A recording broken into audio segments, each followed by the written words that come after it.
Welcome, ladies and gentlemen, to another exciting episode of Cafe, the most immersive, most viewed, and most exciting cannabis cooking show in this universe. Today, we welcome a very special group of veterans here, all the way from Canada, eh? This is the Magical Butter Show, a ridiculous mix of everything that Magical Butter has to offer. We've got recipes, music, giveaways, and more.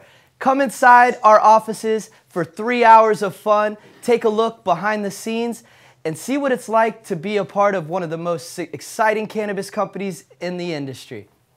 Each week, we welcome a new chef into the kitchen, bringing a new culinary style full of fantastic flavors and great ways to enjoy your infusions. Today's a very special day. We want to say congratulations to all of our Canadian friends to the north. We have a very special team in the building. That's right. They celebrated Canada Day on the 1st. They're approaching national legalization here. We're very excited. And now they're in the Magical Butter kitchen to teach you about how Canada does cannabis. So let me welcome, without further ado, CEO and founder. We have a brave group from the Canadian Armed Forces. I want to bring out Riyad Bine, founder of Spartan Wellness. What's up, brother? Chris, how you doing, man? Thank you. Good. So good to see you. Yeah, it's awesome. 1867, Canada was born. October 17, 2018, we'll be the first G7 country legalizing cannabis. And we're very proud to be down here in your studios, celebrate some Canada Day. Spartan Wellness, we're in the house. Company up in Canada helping veterans, first responders, and all Canadians get access, proper access and education to medical cannabis. And I've got a great team with me. First, I got the chef, the legend, 2017 top cannabis Canadian chef, Cody Lindsay, the wellness soldier. Woo! Right on, Cody Lindsay. I got Corey DeAndre, co-founder Spartan Wellness. He's Mr. RSO, he's Mr. Tinniture. He's going to be showing you how to get it all done today. I got Matt Landry, another co-founder Spartan Wellness, veteran, 20 years plus. He's going to teach you everything about growing and how to get it done. And of course, without further ado, the man, the myth, the legend, Devin Lorette. Here we go. What Devin Lorette, world heavyweight, both arms, arm wrestling champion. And he's going to talk about how cannabis has become part of his training routine and why he is the best in the world and why he will stay the best in the world. Spartan Wellness here at Magic Butter Studios. We're really pumped to get it going. Chris, thank you so much for getting us down here. We're going to put on a good show. And if you want to learn about medical cannabis and what to do with it and how to use it and all the beautiful things you can do with it in the kitchen, make sure you stay tuned because we're here to stay for the next few hours and have some fun. Awesome, man. Thank you so much, Riyad. Thank you to Spartan Wellness for joining Magical Butter today. You guys, make sure you tune in. We have an exciting show planned for us, full of so much content. Without further ado, we're going to go over to the kitchen and start it off with the wellness soldier, Chef Cody. Woo!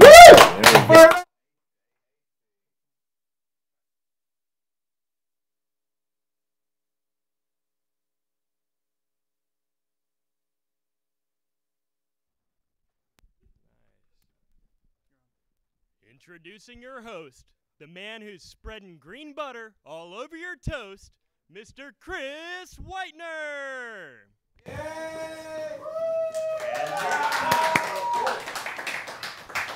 And your chef for today's program, you know him as the wellness soldier. He's here to wage war on hunger, author and Canadian cannabis chef, Cody Lindsay.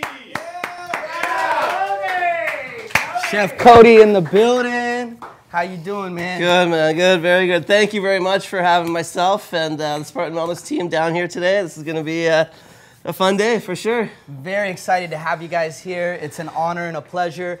So many things to celebrate. I mean, Canada going legal here. That's a huge announcement. Huge deal, yeah, huge. You guys are an international example at this point. We also want to celebrate, you know, Canada Day with you here, and we're very proud to have you.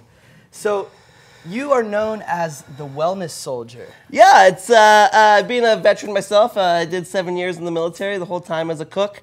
And I got kicked out of the military for using medical cannabis, while using cannabis to help my medical needs. And at that time, there was no medical cannabis, there was no legalization on the horizon.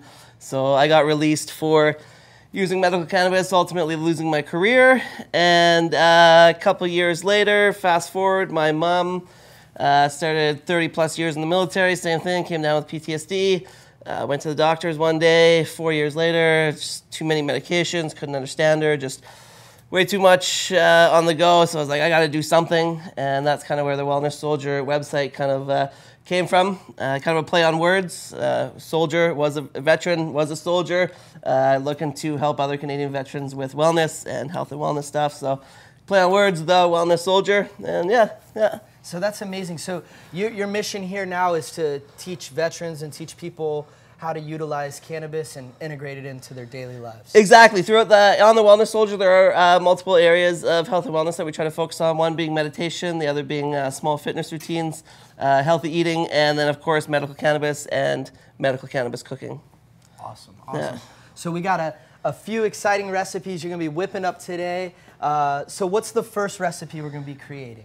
First one, we're going to be going, we're going to go kind of stay with the Canada theme here. We're going to be working with some sort of Canadian ingredients throughout the whole show. For the first one, we're going to be making a maple balsamic dressing and a salad to go along with it.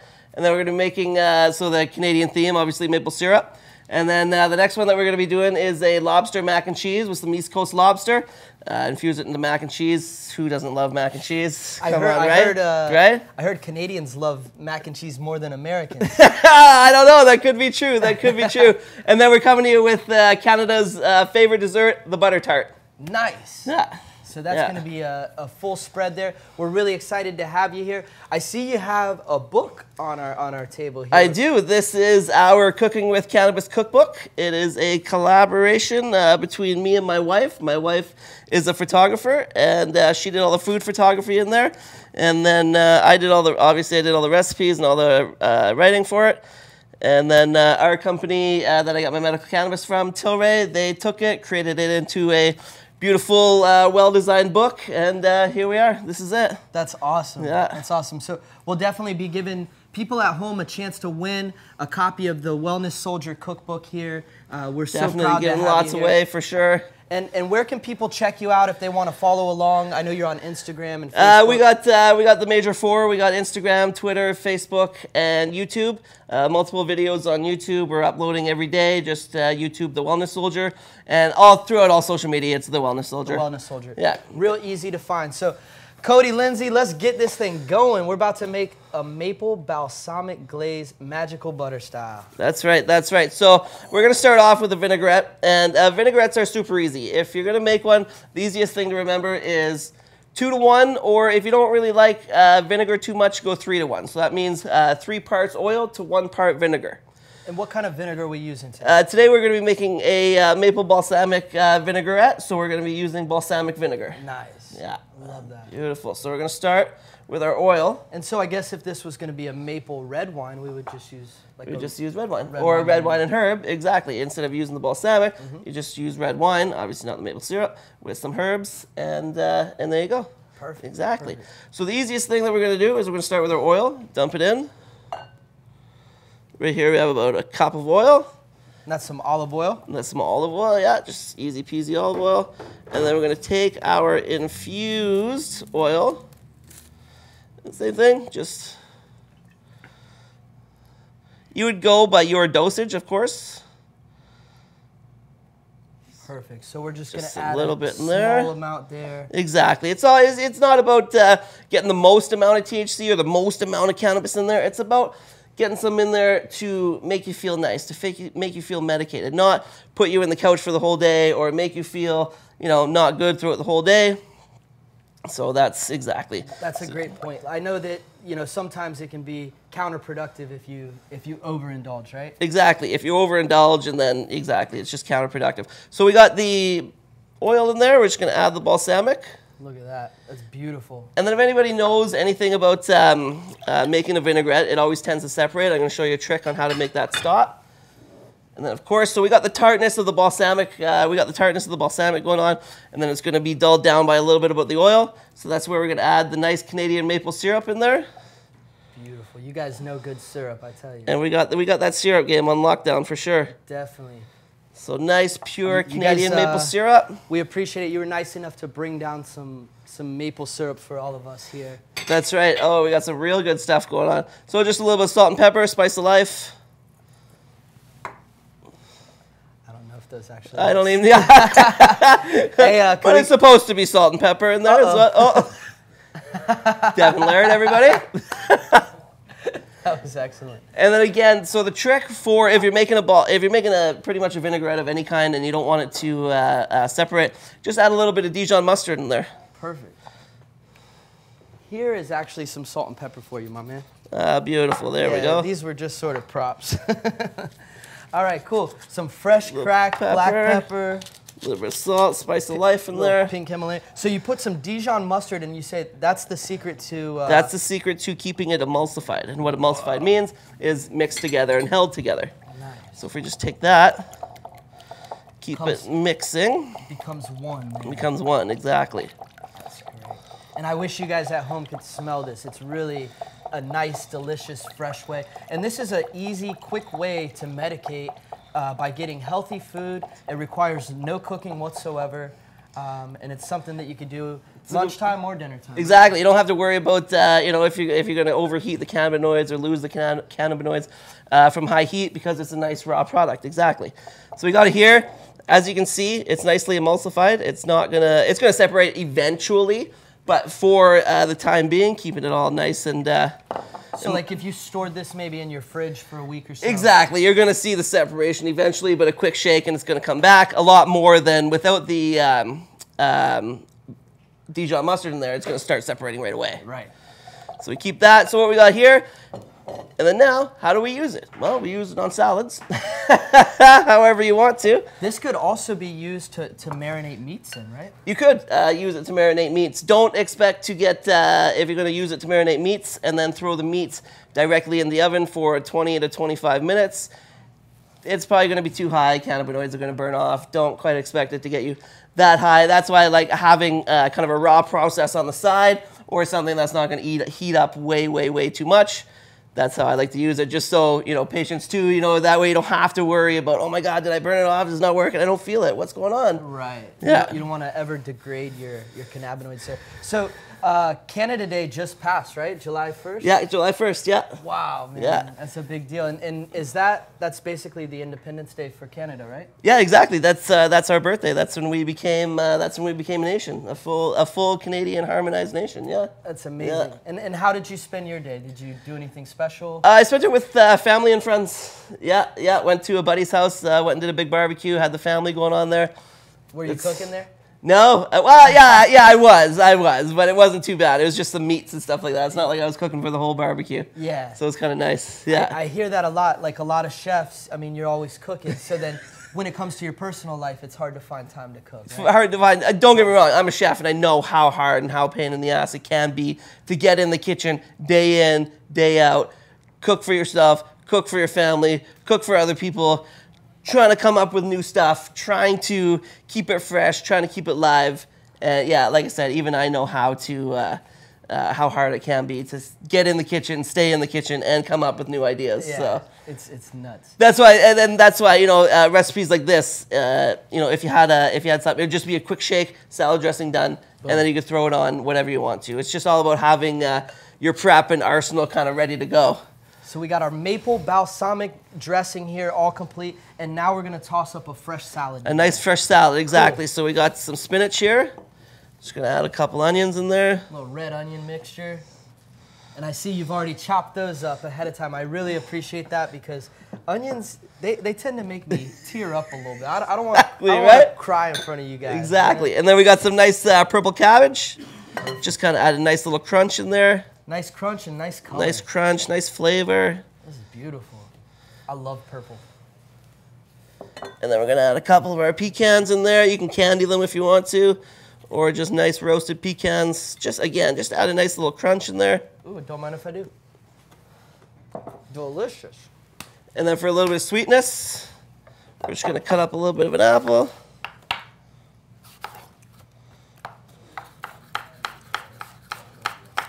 Look at those skills, guys. quick chop. So you were a chef in the military then? Yeah, I was a cook in the military.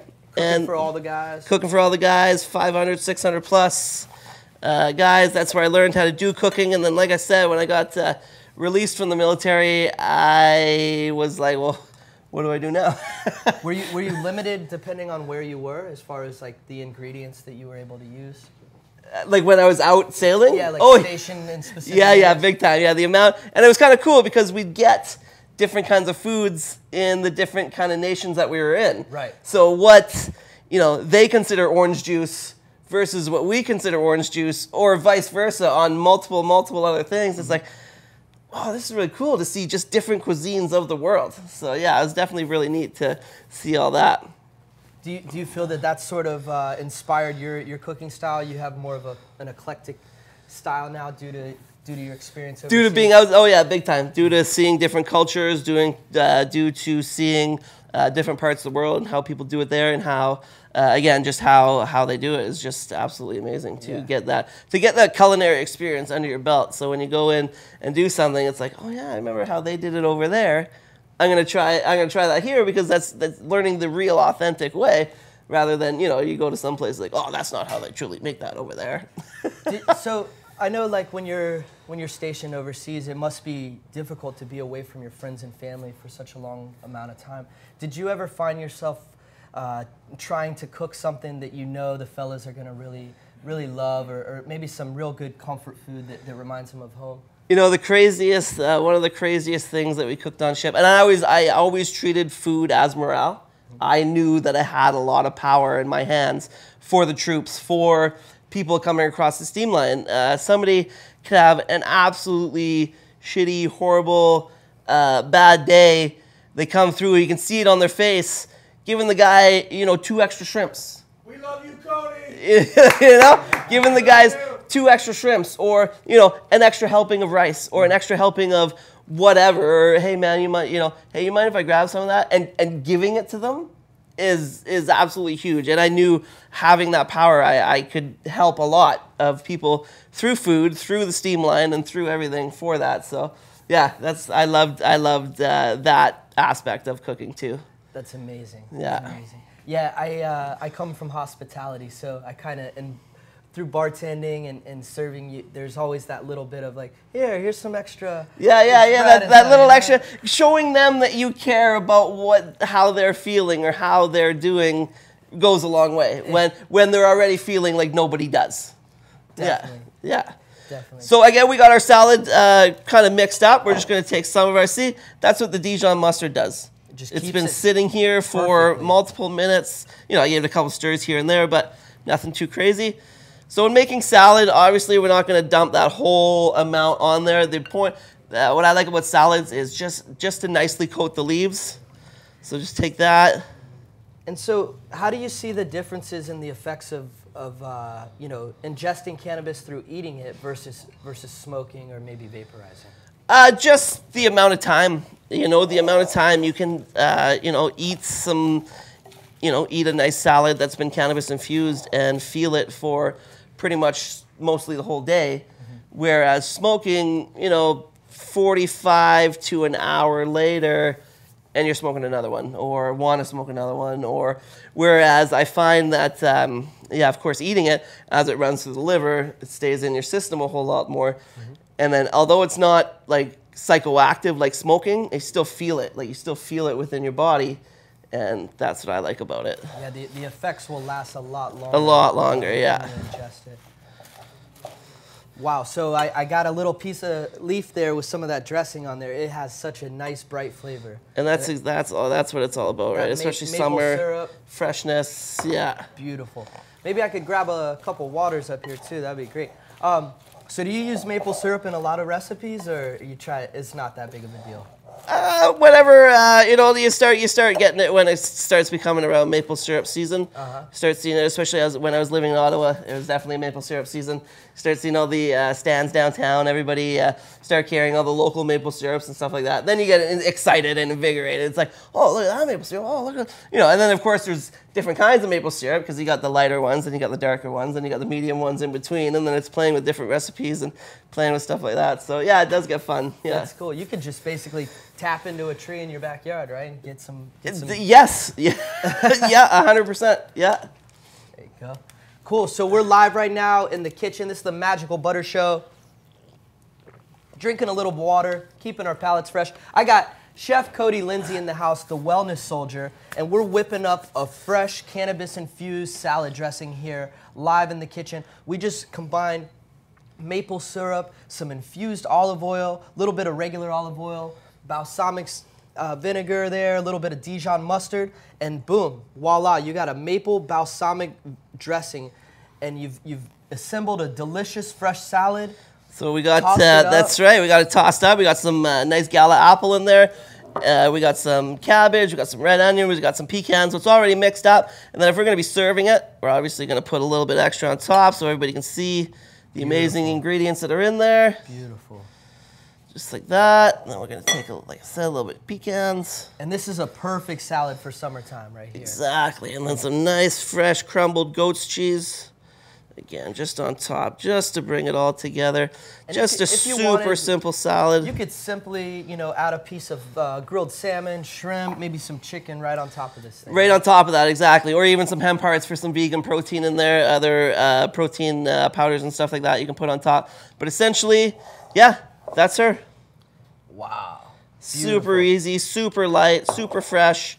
Just an easy cannabis recipe for you to have in your arsenal, ready to go. Have it in the fridge, take it out, shake it up, salad, lunch is ready to go, medicated on the go. And if you created this dressing and stored it properly in a nice glass bottle, how long could you anticipate keeping that, without it going bad? Good 6 months. 6 months? Yeah, a good 6 months for so sure. You're going to probably end up using it up way before it'll ever go bad. Of course, of course. Salad dressing is an excellent way for you to get your daily dose there. It's a simple way to medicate, no cooking involved. Create a fresh salad. People say that you should eat a salad at least once a day. It's going to make your brain work better. It's obviously better for you. We all know that. So create an infused salad dressing. You just saw how right here with my boy, Chef Cody, in the house. We got so much exciting stuff going on. We got the whole team from Spartan Wellness down here. We're celebrating Canada Day. It's amazing. This is exciting. So this salad is fresh and finished. We'll put that on Front Street for everybody to observe. Up next, we got some exciting grow tips with master grower Matthew Landry. He's going to be teaching you guys, giving you some tips on organics and how easy it is to grow your own, and also some of the benefits for patients and people to grow their own. And I know that as legislation changes state to state and province for province, they try to restrict, people from growing their own. I think that people should definitely be able to take that into their own hands, grow for themselves, grow for their friends and their community, and never let them take that away from us. Let's go on. I want to give it up for Chef Cody here. Thank you so much. No problem. Make sure you guys Thank you. Stay tuned, because after this, we have decarb tips with Riyadh Bine. We also are going to be showing you guys how to create tincture and then turn it into fully extracted cannabis oil. From there, we have arm wrestling world record champion Devin Larat. We're going to be showing you guys some crazy stunts there. And we're bringing Chef Cody back in the kitchen to whip up some mac and cheese and some delicious desserts. So thank you guys so much for tuning in. This is the Magical Butter Show. Let's send it over there to Matthew Landry and find out some tips on growing. Hey, how you doing? Matt Landry here at Spartan Wellness. Just enjoying all this wonderful hospitality here with the Magical Butter machine and the Magical Butter production studios. Cody, Lindsay, I can't wait. He's gonna go taste some amazing treats. For him to get up to that point and be able to work with this product or this plant really is just an amazing process. And I'm gonna talk to you a little bit about how to get from seed to creating some of these wonderful meals that you see in Chef Cody Lindsay do today. So really, where do you start? It starts with a seed, and before that is the passion. You need to do something and go out and make a decision. You grab a seed, you find a seed at a seed bank, you get it online, or you find one in a bag, or wherever you get it. Until you put that in water and put that in soil and start working that, that's your explosion. That's your start point. And then from there is learning. And you need to keep track of what you do. You need to learn from your mistakes. You need to have realistic expectations, really. And at the end of the day, you're going to be blessed with a wonderful product. Over here, you're going to see some of the equipment they have. This is like your standard grow tent. You're going to have your light up top. You got some pots down here. Magical Butter Machine is what you're going to use really at the end of the day to use your product and make your meals. With this as a standard setup, you can maybe grow 4 or 5 plants. 4 plants is your legal limit in Canada once we hit a legalization date on October 17th. It's a pretty standard setup. This can be in anybody's house. You can have this in your basement. You lock it away, you put it in a closet somewhere. Really, this plant wants to grow, and you have to really put a lot of effort in to stop that from happening. Nature's a wonderful force. So talk about seeds. Where do you get your seeds? What kind of seeds do you start with? There's a lot of reputable seed banks out there. Whatever you get is going to be yours, and you're going to just work the best you can, and you're going to cherish that product no matter what until you start developing different strains and having different amounts of supply. So your genetics, you want to go sativa or your indica. It's going to be based on your preference. You're going to put a lot of time into growing this plant. It's a long process. You're going to be with it. You should care for it. You should check on it every day. And when you're done, you will reap those rewards. So indica, sativa, pretty basic. Indica, which is a good acronym or a good way of remembering it. You know, a little bit more of a downer. And your sativa, a little bit more creativity, a little bit more of an upper, if you really want to make a basic kind of analogy of it. So once you got your plant, you got your soil medium. There's all kinds of mediums you can use. You can use dirt, organic.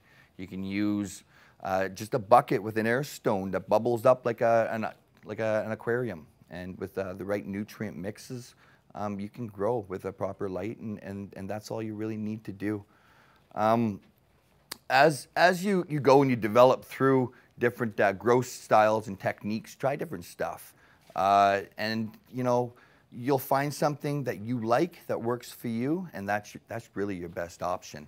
Matt. Hey, bud. What's up, my brother? How are things? Really good, really good. Nice to see you. I'm just chatting. Chatting it up. So Yeah. let's talk a little bit. You're a grower up in Canada. I am. I've grown. I did some ACM PR work, right? So you're growing for clients that can't get their own medicine. So in Canada, we're allowed to grow for yourself, or you're allowed to designate and grow for someone else, or have them grow for you. And how many plants is one person allowed to grow? Depends on who you're providing for. Well, within Canada, you have the Health Canada system. So if I get a prescription, they'll come up with a number. For instance, like a 10 gram a day script or a 15 gram a day script. 15, for instance, is 73 plants, and that's indoors. So that's enough that you can juice. You can, you know, make a lot of edibles because it takes a lot more quantity. It's not just all about kind of smoking or vaporizing. There's so many different ways, as you know. I mean, I'm not teaching anything on that end. Yeah, but no, for the viewers, it's good information sure. there. So as a grower, and once you grow your own, you have access to all this other parts of the plant: the trim, the sugar leaf, 100%. Raw. You just mentioned raw juicing there, and For sure. You know, and that's amazing. And like, if a patient was dependent on getting it from somewhere else, they weren't able to grow it themselves, it becomes a lot more difficult for them to have access to all those other options, right? 100%. And even to follow on and to move into, like, you know, making and using your medicine in your meal preparation, right? Which, you know, that whole holistic, healthy lifestyle. You can play as a grower where you'll grow like a blueberry strain, which really does, you know, have that same phenotype or that same expression. It smells like blueberries or mangoes or citrus. And now you can start pairing your cannabis strains with your foods, and then, you know, and pairing them and making, you know, fancy meals and 4-course meals with Chef Cody, Lindsay, you know what I mean? And the likes of these people that are producing these wonderful, you know, meals. Take it to the next step. For sure. And also, like, from a patient standpoint, if you were growing your own, you really have control of the strains and the type of phenotypes you're growing, right? For sure. Yeah. Planting that seed, unless it's a real stabilized strain, what you're going to get is a variety of that. So, you know, if everyone in the room all kind of took a seed from a bag and all planted it, one is going to be that superstar or stand out, right? And the effects from that, or each one will give you different benefits within like your health, kind of how you're using it. One seed might be a runt, right? Well, you know, we don't call that, although, you know, sometimes you get a dud. You're right, and that's expectations, right? And if you're going to be a grower, that's the biggest thing, is not quitting. You got to keep going. I mean, I'm not going to say it's difficult and it's not really easy, but it does. You have to kind of minimize or have like realistic expectations. And so, where at in Canada do you live at? So I'm in Ontario. I'm north of Ottawa, a couple hours down the road in Petawawa or Pembroke. And how does climate affect your growing habits? Do you have to, you know, grow most of the time indoors, or? Indoors, you get a short outdoor season. It's a little bit more difficult. Mother Nature isn't always cooperative, especially with those longer strains, right? Mm-hmm. So, you know, selecting a shorter flower period would be better for the climate if you have a shorter kind of outdoor season.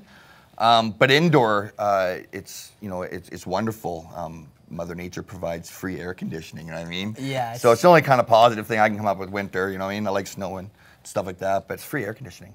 Do you find benefits to growing in soil that's outdoor versus like soil in pots, or is there a difference there? I would say depending on your method, so I mean, experimenting, trying everything new. So that's kind of like, that's exciting, right? So variety is the spice of life. So getting out there and trying, not getting stuck on one particular method. Soil organic, you know, normally a little bit longer of a flower. So if you have a little bit more time on your hands and you're not really kind of running out of your medicine and you have a good stockpile and you've had a couple good crops, then organic would be a great way to start, because it's a little bit slower, but a little bit tastier. Those terpenes and essential oils will come out a little bit more prominent in those kind of situations. And so for you, do you find you have to like stagger, you know, the different cycles of the plant so that you're always having a harvest, or it doesn't really?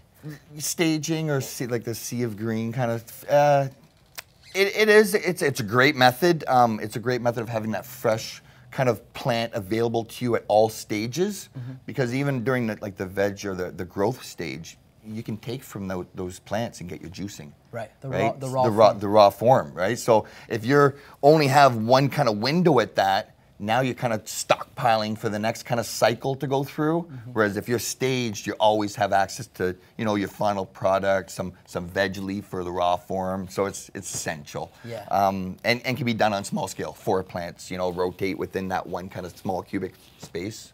4 plants being the recreational limit for cannabis once October 17th legalization happens. Wow, nice. Phenomenal. Yeah, amazing. And giving this plant really to the people, you know, and letting these people work with it, and whether you have no experience or not, they will learn something, and then they'll tell somebody, and then this knowledge pool that we've kind of like hidden was all, you know, underground, and you had to know somebody to find something out. Now it is just open for everyone, and so it's you may even see some, you know, garden clubs sprouting up where people are coming together and sharing their tips and you know, helping each other out. Anyone growing. But you're right. Like in a state of prohibition, it's like you really, growers don't really talk about that they grow, and it's an underground thing. You really and it takes people several years to get their feet wet and start getting good at it, as you would say, you know. So 100%. Yeah. I got a book in a hydro shop way back when, you know, it was the first one. What book did you start It was with? actually the Indoor Marijuana Grow Bible, right? Jorge Cervantes. Wow. You know, so that was the one. I picked it up. I read a couple pages. I figured, you know, I was about 2 chapters in. I'm like, I know everything I need to know. So I, you know, planted my seed, tried, failed miserably, right? So then I went back to the book and I read it from start to finish. I mean, like, wow, this plant is more complicated, but you know what I mean? Not so complicated once you figure it out. Right. So I went to that. But that was it. That was the book. There's, you know, a couple of pictures, and that was all you had. Like this day and age right now with social media, I mean, the access and it's available out there. A great resource I still use today, cannabis growers helping cannabis growers worldwide. Pretty straightforward. It's a website? It's a website. It's a Facebook page. There's like over 55,000, I guess, members, but it's across the world, and they're not selling anything. They're just helping. That's it. You put a question out, and you'll get an answer from New Zealand, from England, so you get all these different environments and different techniques, and it's run. Rob Boss is the moderator. That he's kind of founds it, and he's a huge advocate for just kind of teaching. Again, not wanting anything back, just putting the knowledge out so more people work with it, so we can just not control, but learn and develop and find out what this plant really has to offer. Yeah, and having a platform like that where it's open source and people are able to communicate, it really helps weed out some of the BS or the AstroTurf, if you will, right? Again, I'll have to mention this one. There's a lot of forums out there. This one is top notch because you know what? They're also kind of rough. You know what I mean? If you're gonna go on there and you're gonna be flaming or you're gonna be like playing games, yeah, they will eat you up. But for real. But it's a serious community. Like this is people's medicine. And there's no time for that. Like we've moved beyond that. Like it's just really factual and just moving forward and just trying to get this plant to do and give what it can possibly give, 100%. So let's talk about, do you help currently, you're with Spartan Wellness, you helped co-found that. For sure. Are you doing your part now to help teach other veterans how to grow for themselves, or how does that work? I do. I'm pretty much on call. I've been doing like a lot of like FaceTime, you know what I mean, or VC or these like teleconferencing. I'm teaching people to grow one-on-one, right? So I've helped guys get their medicine that can't get it. They don't have that coverage yet. So they still need it, and they just can't afford it. So one of the alternatives is the ACMPR. So it's the Access to Cannabis Medical Regulations Program. And in Canada, that's what you do to get your medicine, and you can grow. And I was a designated grower, but it wasn't just that. I would get other people to grow it, and they would call me all hours of the night, and I would help. And I just taught. I just wanted to teach. I just wanted to help, and the more people that get involved, the better. That's all. That's all I'm about. That's it. Absolutely. And without growers, we wouldn't have cannabis. We wouldn't have edibles. We wouldn't have vaporizers. There's all these different things that wouldn't exist without the plant, and so we can never forget that. So thank you so much to you, Matt. Thank you. We appreciate Thank you for having us here. Yeah, bro, it's amazing to have you down here in the States and sharing some of your knowledge and wisdom, and also letting people at home know how it's going down in Canada. I think it's just remarkable, the laws, the way they're going in the patient's favor for you guys. But you know what? I hope we pave the way, and you know what I mean? It opens up, and we can spread this worldwide, really. And then we'll see what we can do. Absolutely. Well, give it up for Matt. Thank you so much, Spartan Thanks Wellness. For having me. Without further ado, we're gonna go check in next door. We got the fellas getting ready. We got our man Riyadh Bine. And he's going to be teaching us a little bit about decarboxylation. So right now you guys are getting a full experience of cannabis from seed to growth, to preparing it. Now you're going to see, once you have that grown plant, what's an important step before you start cooking it. And one of those important steps is called decarboxylation. So Riyadh is known as the Decarb King. We're going to check in with him now and see what he's got to say. Riyadh, how you doing, bro? Good, man. Good. Don't say Decarb King yet. Not yet. He's not quite the king, but he is royalty in my mind. Let's give it up for Riyadh. He's going to show us how to decarb. How we all doing out there? I wanted to sound America, but happy Canada Day. We're a little behind, but yeah, I'm Riyadh Bine there. I'm with Spartan Wellness, co-founder, along with a bunch of my Spartan Wellness crew, and of course the magical chef Cody Lindsay from the Wellness Soldier. So today I'm just going to talk us through some decarboxylation, better known as decarbing or getting your medicine ready to rock your world. Why do we decarb? Okay, well, let's talk about the plant itself, right? But actually, you know what? Let's go right into the human body. We have the endocannabinoid system in our body. It's been there for thousands and thousands of years, and we have CB1 and CB2 receptors. THC and CBD are both main compounds within the medical cannabis plant. And our body is trained and ready to take all that medicine in. But when it's growing, the plant's got to be protected. So those cannabinoids, they're not active. They're in acid form, and they need to be prepped. One of the oldest ways of taking something, especially in the botanical side, is providing heat to it. And by heating it, you actually remove carbon atoms and allow hydrogen atoms to get in place, which actually creates the THC and all the other cannabinoids that are in the plant to become active and usable through our endocannabinoid system. So what I do, there's a lot of different ways of decarbing. And like I said, the principle of it is adding heat to it, removing that carbon, and getting it active. So one of the old school ways, very old school ways, is the old cooking sheet with some dry and some aluminum foil, right? And what you would do, you'd see people do, and normally I would do this with like gloves or whatever, because the thing is you don't want the resin to get onto your hands so much because it can have an effect. But you just break it up with your hands, just like this. It's time consuming. It's great. You'll spread it out even amongst the pan, okay? Right? And then you'll shield it with some aluminum foil. Now I want you to think, I'm only doing a little bit, but I want you to think that this whole thing's got cannabis all over it. Put some aluminum foil over it, seal it. They recommend giving it a bit of a tent, okay, just to allow some airflow, right, okay? And this would go in the oven the way it is, right? And we're gonna talk about temperatures in a sec. This way, no good. I don't do it anymore. Don't like it, okay? It's messy, and the biggest complaint, especially for my house when I have children and I have a wife, is the smell. And you don't want to have that smell going on in your house, right? So I've come up with, and a lot of people do it, I use the mason jar technique. It's a sealed, I fill it up to 3/4 way, and from there, I just put it in the oven at the temperature I desire, and I cook it for this time I desire, right?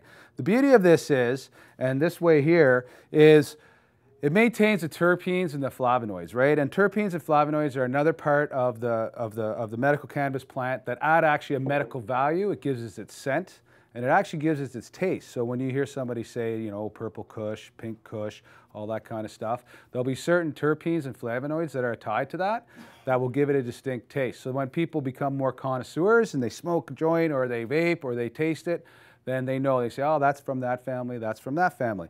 So I use the mason jar for my technique, but Magic Butter Maker has introduced me to the decarb box. And I have to say, I think my mind's convinced. Basically what we do is I leave the cannabis in whole bud, right? And I've already prepped this, I've already decarbed it, I've got it ready. And then I have the decarb box.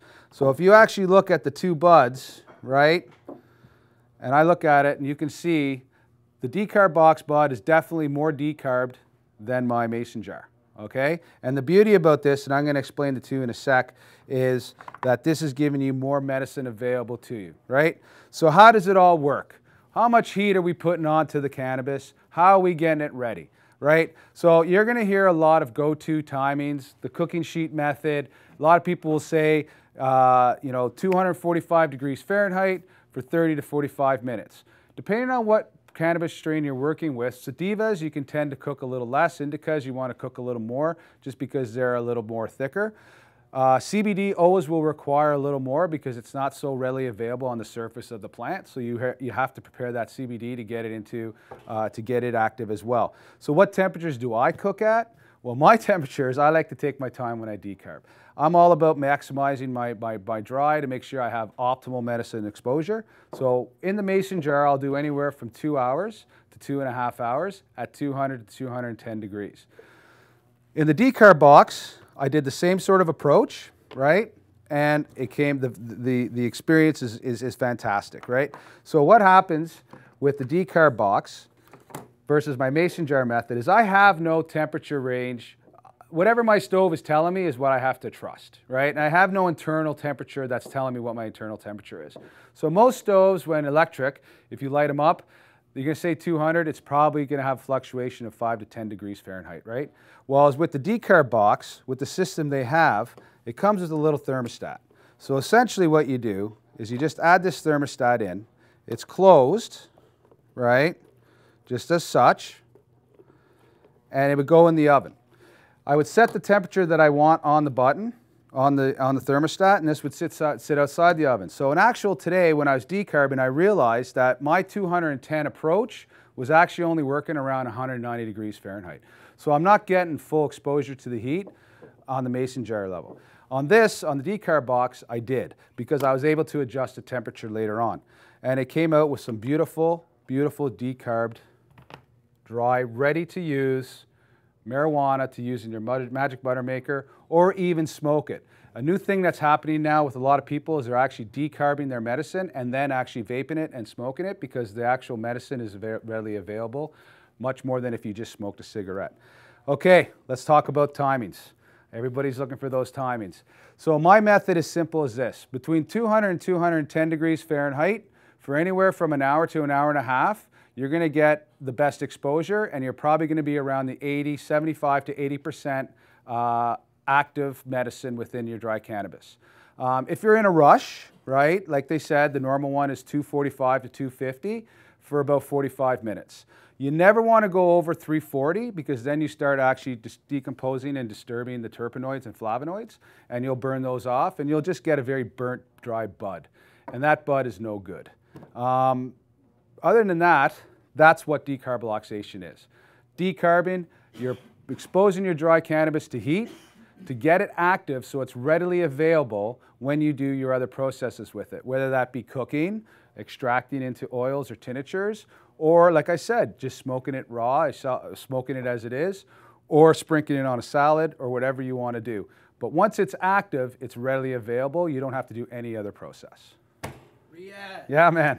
How you doing, Good, man? bro. Good.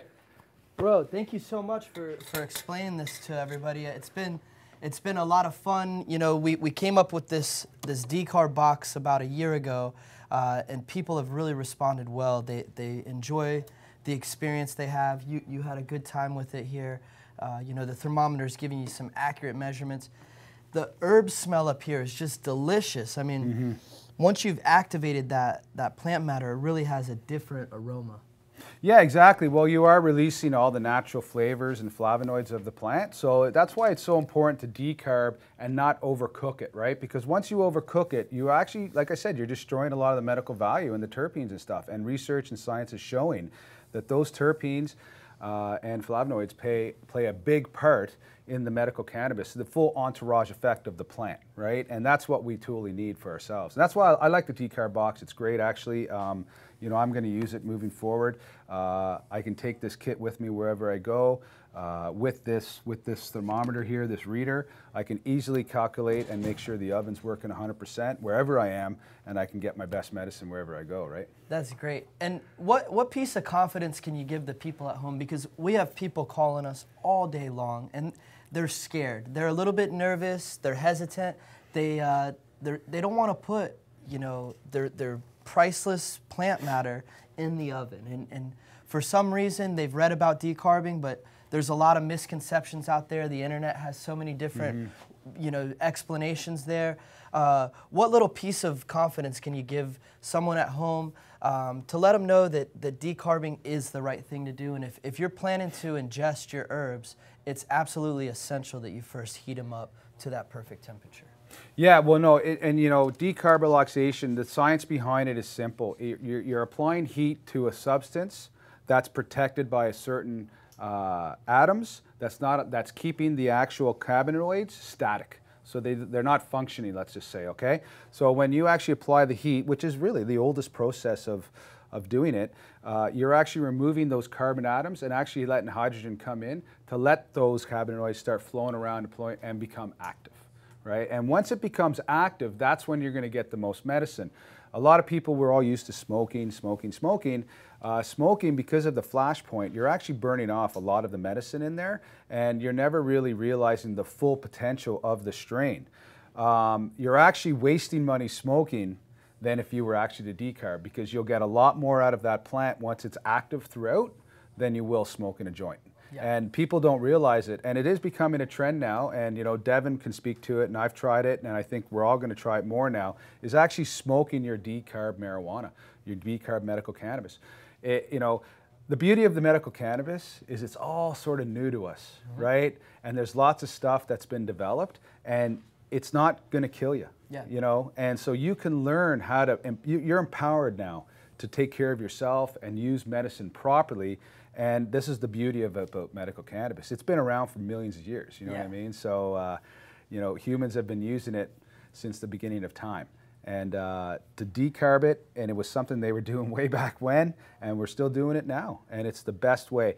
like I said, you're wasting your money almost by smoking a marijuana joint versus using it in a decarb way. It's hard to sometimes, you know, feel that way, because when you smoke the joint, you get that instant gratification. Whereas, you know, you have to cook it, and then now you need to put it into a usable form, whether it's a tincture or an oil, or you can even just eat the decarbed herb. But, you know, and then once you eat it, you have to wait for the effects as well. So, yeah. But you're absolutely right. Like eating it, decarbing your herb, getting it in your body, it's going to be far more effective and give you a lot more longevity of those effects. So that's great. Yeah, and you know, the other thing too is, especially for Spartan Wellness, we deal with a lot of veterans, a lot of new timers that are coming into the medical cannabis side, and they want to learn and they want to take advantage of the medicine properly. And you know, but they never smoked marijuana. They you know, there's a big stigma. You know, I can't touch it, right? So this way here is a lot more. It's a lot more subtle way to introduce it into your system. Everybody has a different amount of endocannabinoid receptors in the CB1s and CB2s. Everybody is different. Everybody will need less or more. That's why it's such a hard medicine to prescribe for doctors, because there's just not enough research and understanding behind that. But you know, introducing it in a decarb way through oil, through tincture, or through just, you know, on a salad or cooking and everything is a much safer and easier way than trying to smoke a joint, right?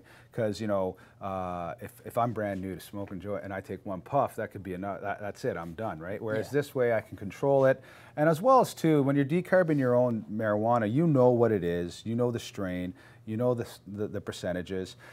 You're going to be around there. The potential from non-active to active is always a bit different, okay? And so the beauty about decarbing is it's like I said, it's empowering you to ingest your medicine and what works for you, right? And that's what's most important, is taking care of yourself first, and medical cannabis allows you to do that. And how do you, so you have, you know, Spartan Wellness, you guys are a group of proud veterans. You guys are all amazing. Everyone I've met has been equally as awesome, and so kudos to you. And you've assembled such a great team. How do you get other veterans to sort of, I know there's a stigma attached to cannabis, and you know, maybe even as someone who's served the country, you don't ever want to be attached to like some kind of a fringe characteristic or be known as a stoner or any kind of, you know, negative, all these negative stereotypes. So I think you guys are really doing great work to break that stigma. You have a chef that's making healthy food, and, you know, growers and healthy people, athletes. But what do, you know, when a veteran first is being introduced to cannabis, how do you let them know that, you know, this is okay, it's okay to, you know, talk a little bit about your feelings and how it's going to make you feel, and it's okay for you to try this out as an option? Yeah, exactly. You know, that's a great question, Chris, because, you know, myself personally, I never, you know, my 24 years in the Army, it was zero drug tolerance. And, you know, at my worst, I was 140 pounds, 130 pounds heavier, you know, severe diabetic. I was on a lot of pharmaceuticals, and it took a very close friend of mine about 7 months to finally convince me to try medical cannabis. And even then, the stigma was, you know, he had me smoke a marijuana joint, and, you know, I say like that, marijuana joint, but, you know, and it was a horrible experience. But somebody introduced me to infused oil cannabis. And when I tried it that way, to me it was easier. Okay, I'm just taking a pill. Right? And then so subconsciously I wasn't thinking about, there was still that uphill get over it type thing, but within a month I noticed I was starting to reduce the pain pills I was taking. And then I had told my GP about what I'm doing. She wanted to follow tightly on it, and she watched me, you know, lose 130 pounds, A1Cs back to normal, very little you know, I can handle it through diet and exercise. And, you know, I contributed to my 100% intake on my medication is medical cannabis. And it's been April 2016 is when I started. Wow. So there's a lot of us that are like me that just don't like cannabis. So, you know, a lot of times it takes, you know, leaders and influencers to sort of get out there and say it. But like we always say to all our patients that come in and we educate them on medical cannabis, is to start as low as possible and as slow as possible. And we always recommend trying the CBD first. CBD works indirectly with the endocannabinoid system, whereas THC is very you know, the endocannabinoid system and THC, they pine for each other. Yeah. You know, the receptors work magical, right? So, you know, we introduce them into the CBD sort of thing. CBD in itself, it has the anti-inflammatory agencies and all that kind of stuff. So, you know, it'll start to help with sleep. It'll start to help with anxiety. It'll start to help with inflammation.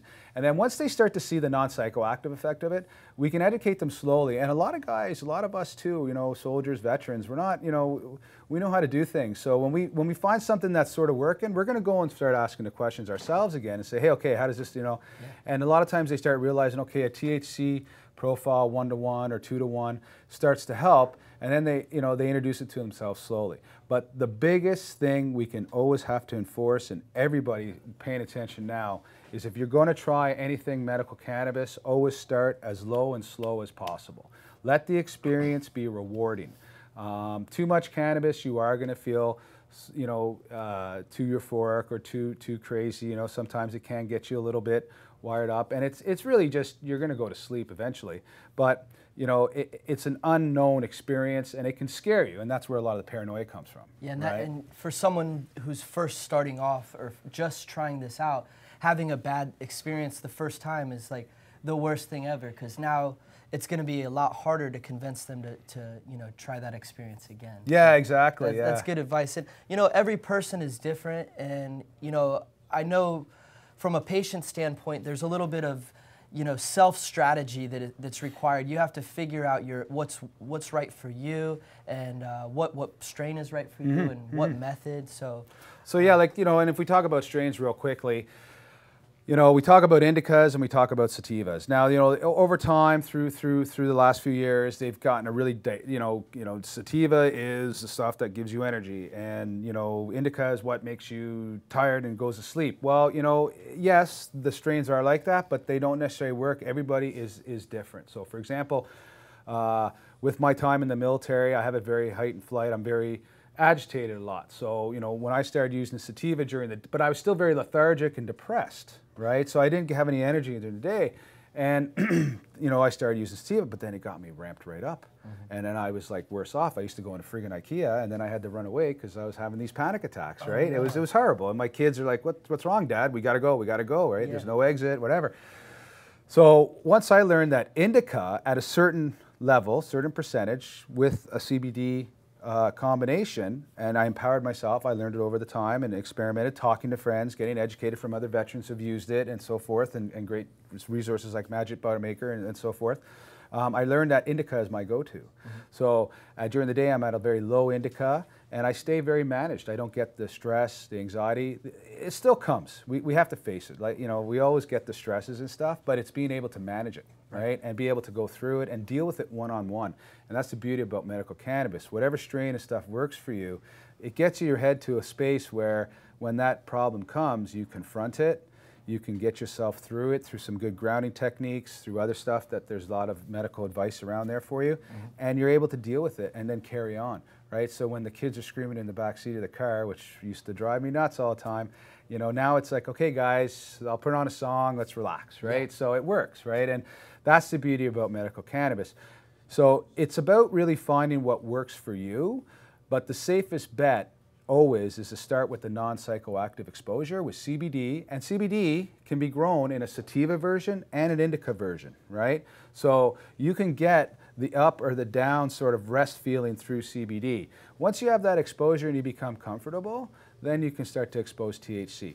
We have a lot of veterans that come in that are very, very hurting. They have a lot of damage, both physically and mental. And, you know, we do have to help them go onto a THC profile way to help manage the pain. But again, it's an approach of slow and low. And if you stick with that, you won't have a problem. And before you know it, cannabis, unlike pharmaceuticals, can be a source of medicine for the rest of your life. Yeah. Right? Pharmaceuticals, we're not supposed to take them for a long period of time. Cannabis, it just becomes part of your life. It's a resource of health and wellness, and even a preventative medicine. Exactly. How do you feel like now that Canada has, they're doing the full legalization? Yeah. I know, and then you're getting support from the VA there, and the government helps subsidize some of your cannabis there. That's got to do something for your self-confidence as a patient, because I know here in the States, depending what state you live in, even as medical cannabis starts to become available, there's a stigma still there, and even our veterans here in the States, they they're fighting just for access to the plant, and if they do get access, they're responsible for paying it on their own. They're sacrificing some of their other benefits, and so there's really a lot of like, it almost like it doesn't give you any kind of a good feeling to try to approach this as a resource, but I think up in Canada, you guys might have a lot more support from your government, which gives the patient a lot more confidence to use. Yeah, so in Canada for veterans, 2006 is actually when Veteran Affairs approved medical cannabis. Now it was in a little underground government-run facility. The marijuana the medical cannabis wasn't the best. It was an old mine. And then eventually it became privatized, and that's when we had the big LP boom, licensed producers booms in Canada, which we have a couple of the biggest ones in the world up there, right? Yeah. At this moment. So we've been fortunate. So at one point there really wasn't a coverage limit. We had some organizations start up in Canada that were helping veterans, but there was a very big money play into it. So it sort of lost face. The government faced a lot of hardships for that because taxpayers are paying for this medicine without really any real research going forward. But it was working. That's the thing. It's working. And so recently we had VAC cut it down to 3 grams guaranteed, up to 3 grams guaranteed coverage for your medical injuries if you're a veteran. 3 grams? 3 grams a day. Per day. Okay. Per day, yep. And is that enough? I would say for probably a good 60 to 70% of people that are going to be trying cannabis for the first time, 3 grams is enough. Fair but enough. you get people like, for example, for me, I use a fair bit more. I'm a bigger guy. My injuries are a little more in depth, and I've gotten used to it, and I have a formulation in my body and stuff. But I think as research goes, and I don't mean to step away from our conversation, but as research goes, the strains are going to become more, the extractions and the edibles and stuff are going to be more focused on value and stuff, so that way I won't have to use as much marijuana. But yeah, so in Canada, our veterans can have 3 grams coverage a day, which is fantastic. They need it. It's an expensive product to use right now. And then through, if they require more, we have provisions through Spartan Wellness to ensure that we can justify that through a specialist, pain and mental health specialist, and then VAC will cover more than the 3 grams based on that independent specialist report, right? So the coverage up in Canada is great. And I will say, as a Canadian soldier, I'm very proud of Canada, very proud of Veteran Affairs. We do have the best coverage in the world as far as our whole picture. Things definitely have to improve. There's still a lot more to happen, but at the moment, comparable to other countries, we're doing really well in Canada when it comes to that.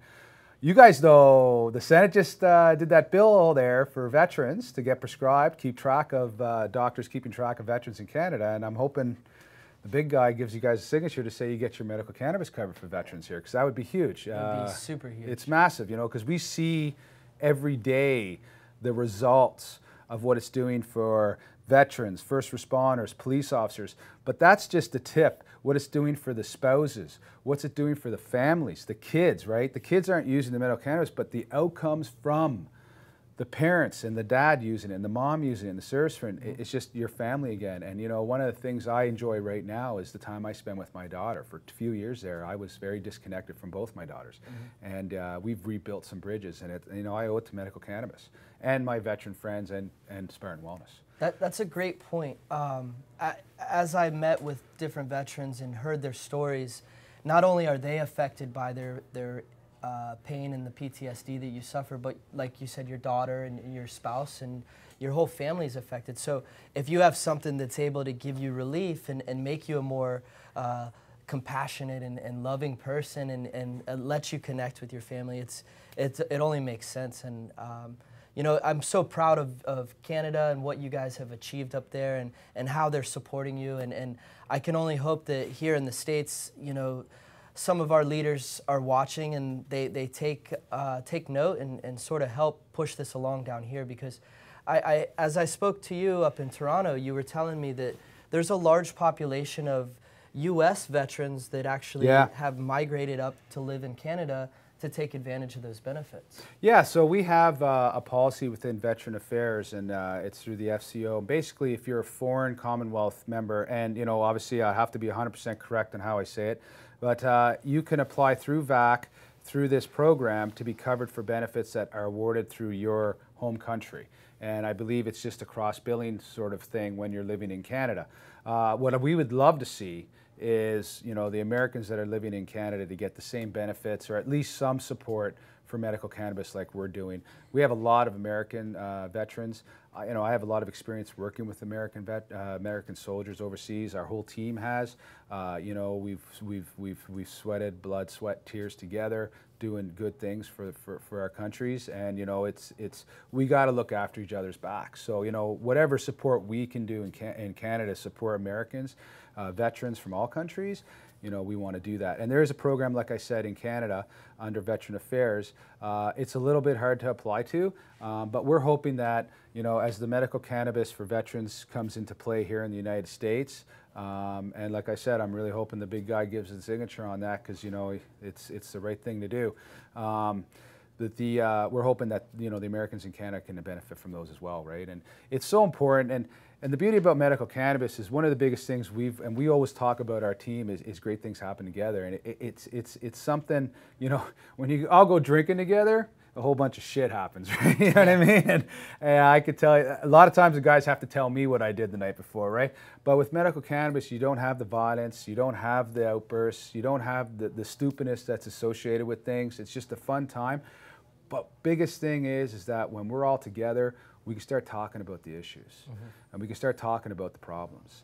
And sometimes, the best doctor is your buddy, right? Yeah, talking about it is half of it, right? Your best doctor is your buddy, a lot of times say, right? So with medical cannabis, you can just stay relaxed, you can deal with it. We know how to sort of help each other out, accommodate what we're doing. But it saves lives. Yeah. It is saving lives, and it's not causing deaths, which is, I don't see any other drugs right now doing that in a sense. Yeah, I mean, and by causing deaths, some of the pharmaceuticals that they prescribe will cause, not only you can overdose and die from, taking too many, but it's also pushing guys over the edge. And, I don't know about up in Canada, but down here, suicide is a huge issue that's plaguing our veterans, and it stems from not only their experiences overseas, but when they come here, they get prescribed a whole cocktail of pills that are causing so many more negative side effects and almost perpetuating that action of suicide. It's nuts. Yeah, I've been there. I know you don't feel like you have a purpose anymore. You don't belong, right? So,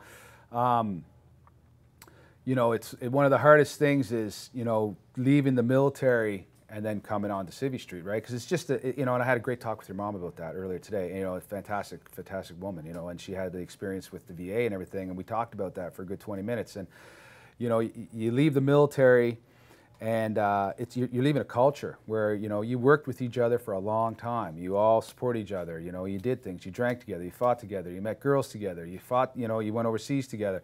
And then to take it and move it into all of a sudden, okay, you're no longer needed. Here you go. Here's your bag of pills. You'll fit into society somehow.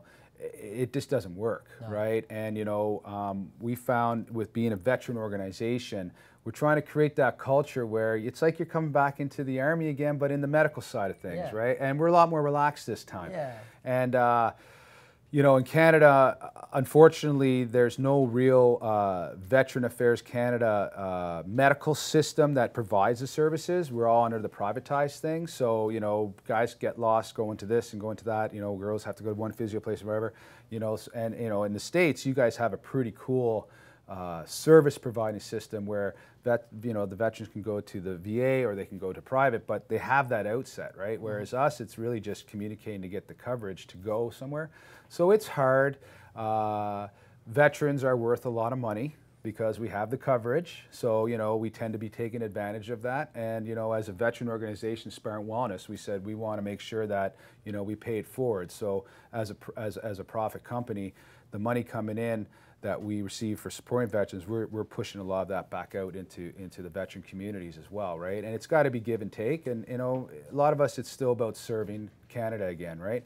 So that's the biggest thing veterans are missing, is that purpose, that service again. And you know, every veteran is worth a lot of money and is very smart, has very good leadership skills, has incredible assets to give to any company, but companies have to understand that they're coming from a culture that was very, very intertwined, and we worked as a team in businesses, unlike you guys. You guys are like, this is like, it's like we're back in the Army again here, eh? I think so. But, you know, it's all about team and accommodation, right? So, you know, Spartan Wellness is dedicated to hiring veterans. 70% of our company is veterans, that is employees. We're 99% veteran owned. So it's you know, that's what the problem is. And you know, if we can help one person from taking their life and then help him pass on the message, that's important, because we have to watch each other's back. And it's good companies like you, Chris, guys like you and your mom, who I love your mom. You know, like 37 years there, that's huge. That means a lot. That's Thank huge. you so much. I mean, some of the most hireable people, in my opinion, would be veterans. They come from such extensive and serious training, and it would be nothing to get them integrated into any business model, really, and provide them jobs. And that's amazing what you're doing, and continuing the mission, right? The mission's never over. You guys, now the new mission is about helping all these guys, and as they come back from overseas, and as they start to retire and not be active duty anymore, because like, I guess if you're active duty, medical cannabis is out of the question. Is that right?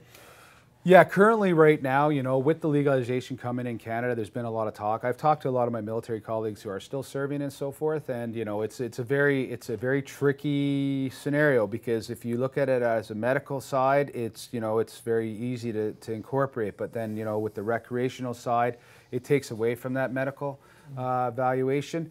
And you know, a lot of from what I'm understanding, the course is it's going to be treated almost like alcohol, where you can't drink or you can't have the medical cannabis, or the recreational cannabis into you, you know, 8 or 12 hours before you're deploying or doing anything.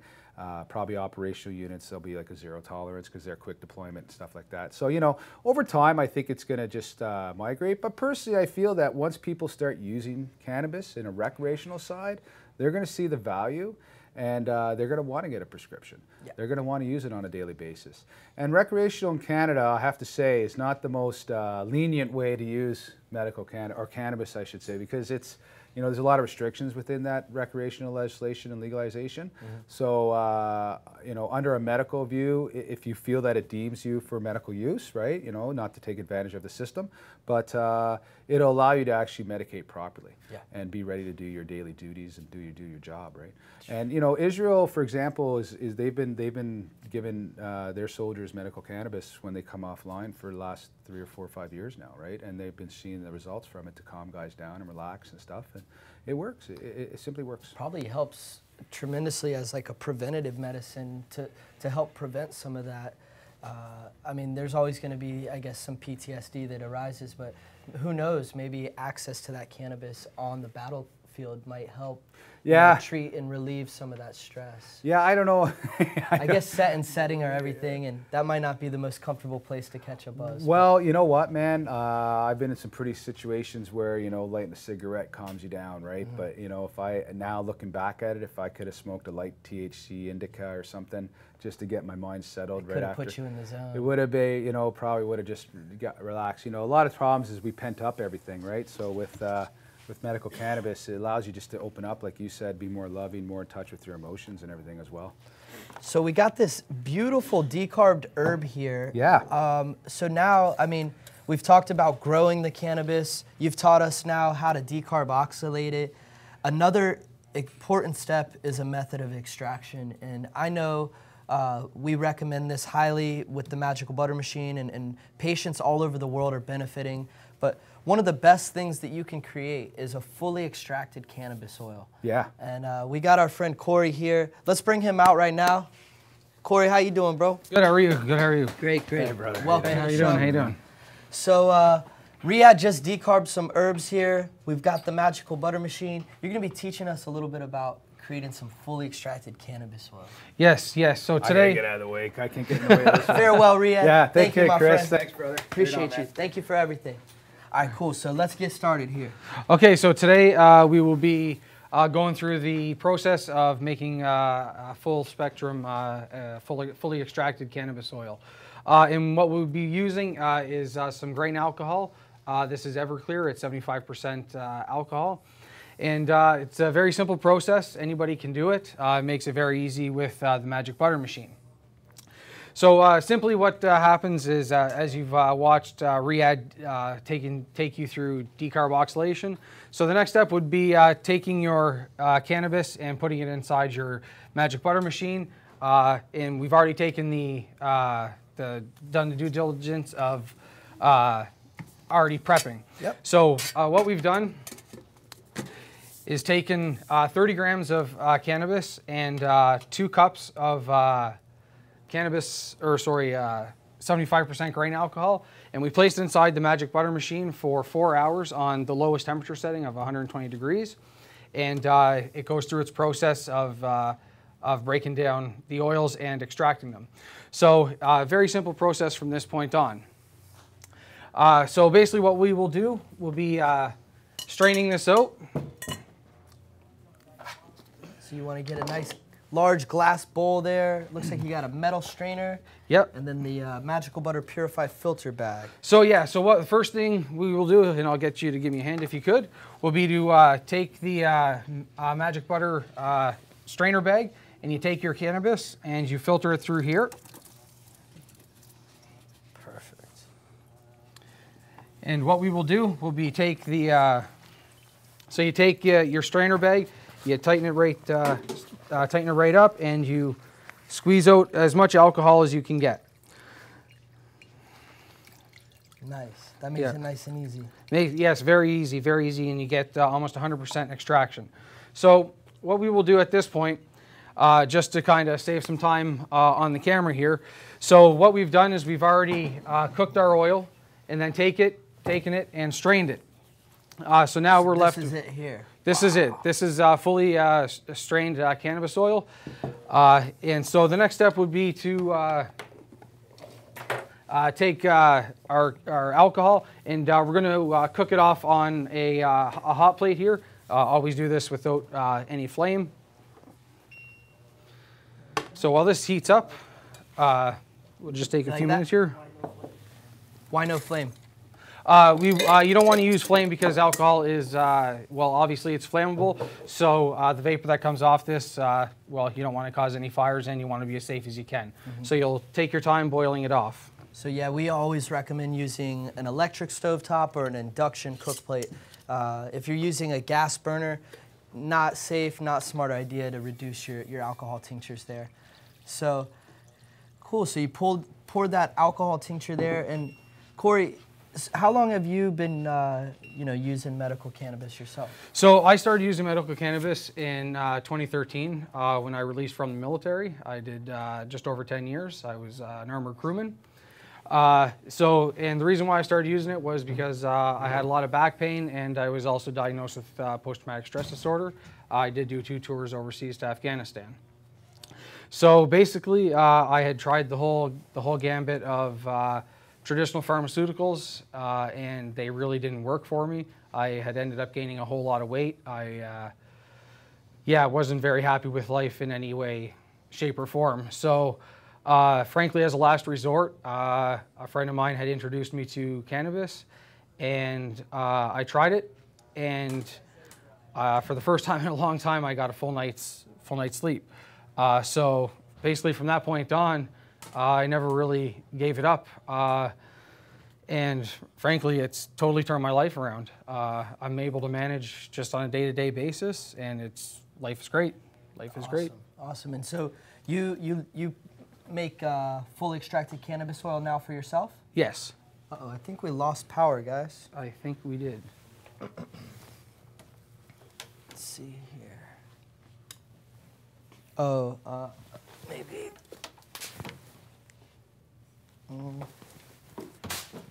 Sorry guys, technical difficulties here. There we go. There we go. We're back live in the kitchen with my boy Corey, And this cook plate really takes a lot of power. So I had to downsize real quick. Innovation there. All right, so you make fully extracted cannabis oil now? Yes, yes. So basically, you can do it with varying amounts of alcohol and varying amounts of cannabis. But I typically run about 120 grams with about half a liter of alcohol. There we go. And yeah, so basically what we're just waiting for now is the alcohol to heat up. It should heat up around 170 degrees and start its boiling process. And then with this, not totally sure, but we should probably get around 10 milliliters or so of good quality cannabis oil. Cool. And so once you have that oil, it's very powerful, right? Yeah, so this is very, very, very concentrated stuff. By the time this is boiled down, it'll probably be around 90% cannabis oil and about 10% alcohol.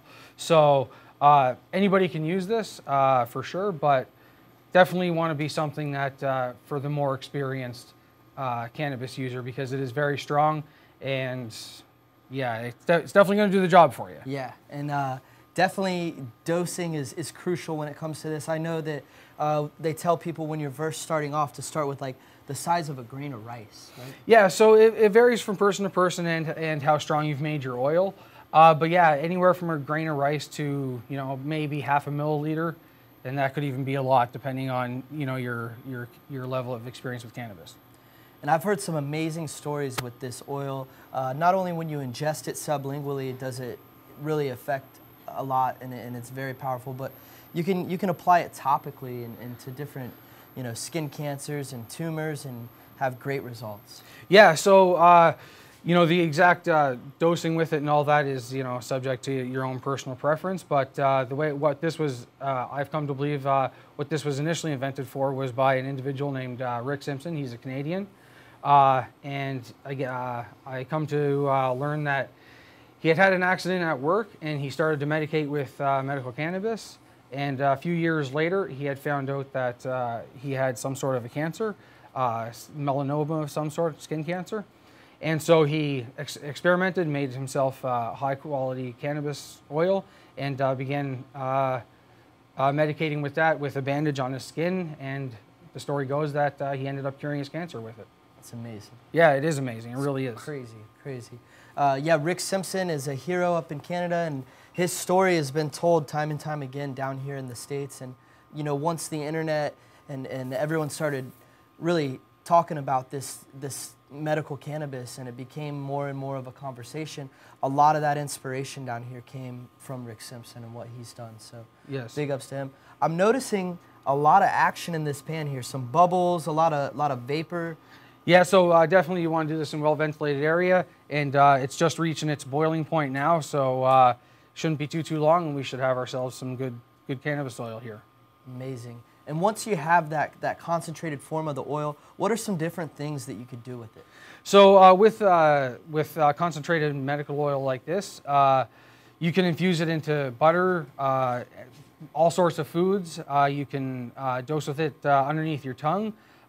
Myself personally, I like to take it and put it into a gel capsule and adjust my dose like that and take it, you know, orally, because I'm not a big fan of the taste. That's a great point, yeah, because this stuff is terribly bitter and it's really nasty. It's got such a strong planty flavor. So putting it in a capsule is a good way to sort of, you know, skip that step and just, you know, get straight to the source. Mm-hmm. So here we are, we're fully boiling now. Wow, look at that. So it won't be long. Cool. So, and I'd just like to add, while you know, everybody's here watching, on the Magic Butter machine there is two settings for this. You can select the 4-hour tincture or the 8 hours. 4 hours is a good start. That'll get you a quick batch off. But 8 hours is going to be you know, a very good strong extraction and get definitely the most out of your flour. And so, if someone didn't have a Magical Butter machine, how would they go about creating a you know, an alcohol tincture without the machine? So it still can be done, but all you would simply do is you take your cannabis, take yourself a mason jar like this. You can break it up into little pieces. Don't grind it down all the way, but break it up into, you know, fairly small pieces. Put it inside of a jar and add the alcohol and let it sit for, I would good 2-3 days. So it'll extract as many of the oils as it can, and then you can just strain it out. And that's a very simple process. You can do that at home. So what you would do is you take your cannabis oil, which we will. Yeah, there we go. Give you a quick rundown of this.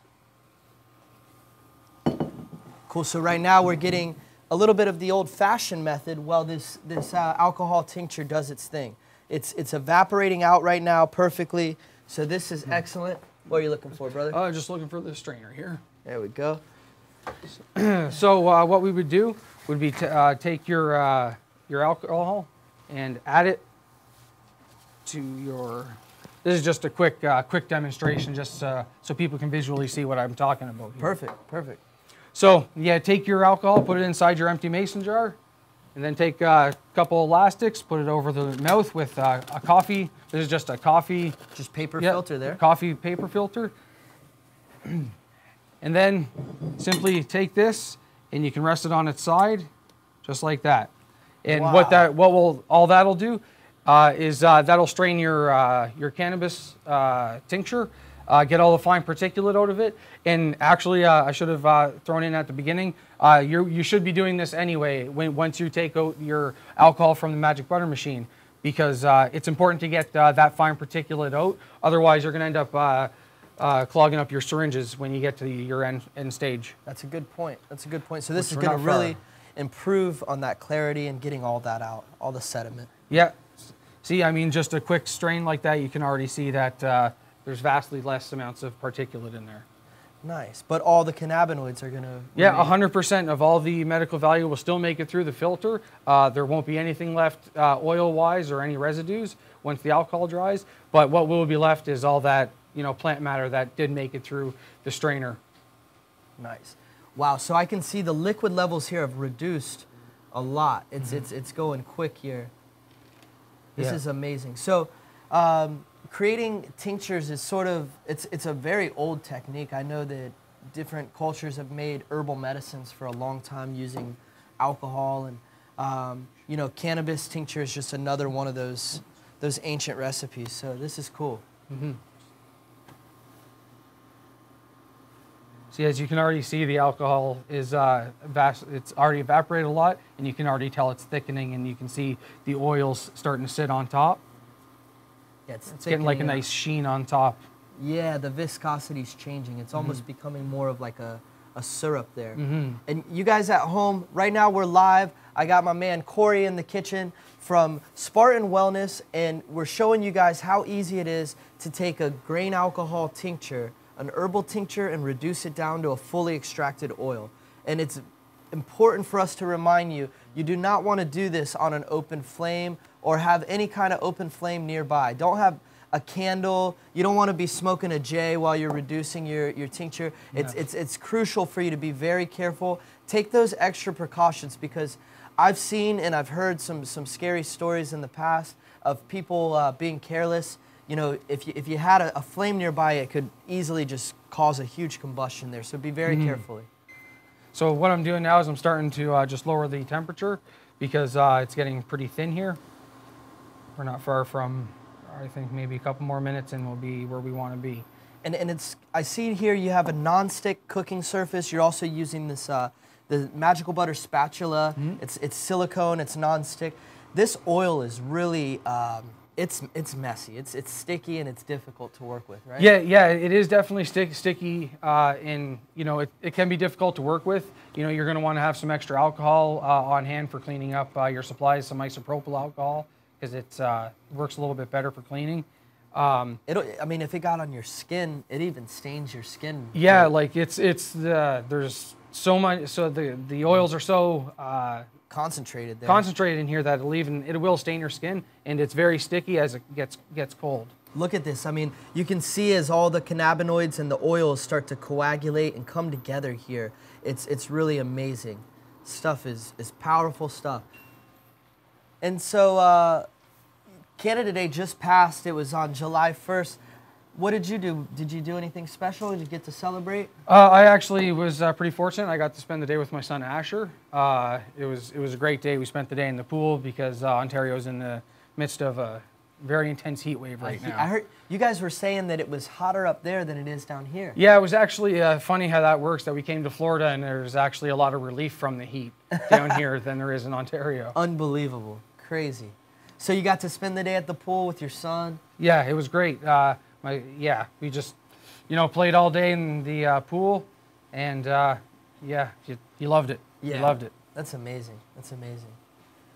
So how long have you been with Spartan Wellness? So I'm one of the co-founders as well, and I started doing this. It was April of 2017, so just over a year now. Nice.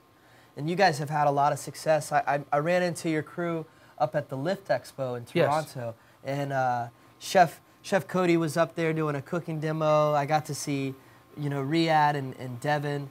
They did their presentation. It was really inspiring, and Magical Butter. As soon as we met you guys, actually Riyadh recognized our T-shirt, and he's like, "Oh, Magical Butter's here," and so it's just been amazing ever since. I was just up there a couple weeks ago and got to hang with Riyadh again, and it's just been amazing how we were able to bring you guys down and have this show together. Yeah, this is a great opportunity, and thank you very much for having us down, because this has been one of the greatest experiences of my life. I've had fun already, and I've been here less than a day. Yeah, it's great. It's great down here. Very, very nice people, nice weather, and you guys are excellent. I love it here. It's amazing. Thank you so much for coming, and shout out to Canada. I mean, they are doing so much, and we're very proud that Canada was able to come up with that decision, and full legalization is coming their way. I heard there's some different laws depending on the provinces, but they're going to wait a whole year until they make edibles available. Is that right? So I'm not 100% sure exactly what the legislation is on that, but they're definitely going to want to regulate every aspect of it. But yeah, I would say probably a year before you start seeing that in the mainstream, the government sanctions cannabis stores. And at the LPs currently, I know you guys have access to infused oils, and even, can you get fully extracted cannabis oil there? Or? So you can get cannabis oil from almost every licensed producer in Canada, but they have a little bit different of an extraction process. It's just not as potent. It's still a very good product. It still has a lot of medical value, but it's just not as strong.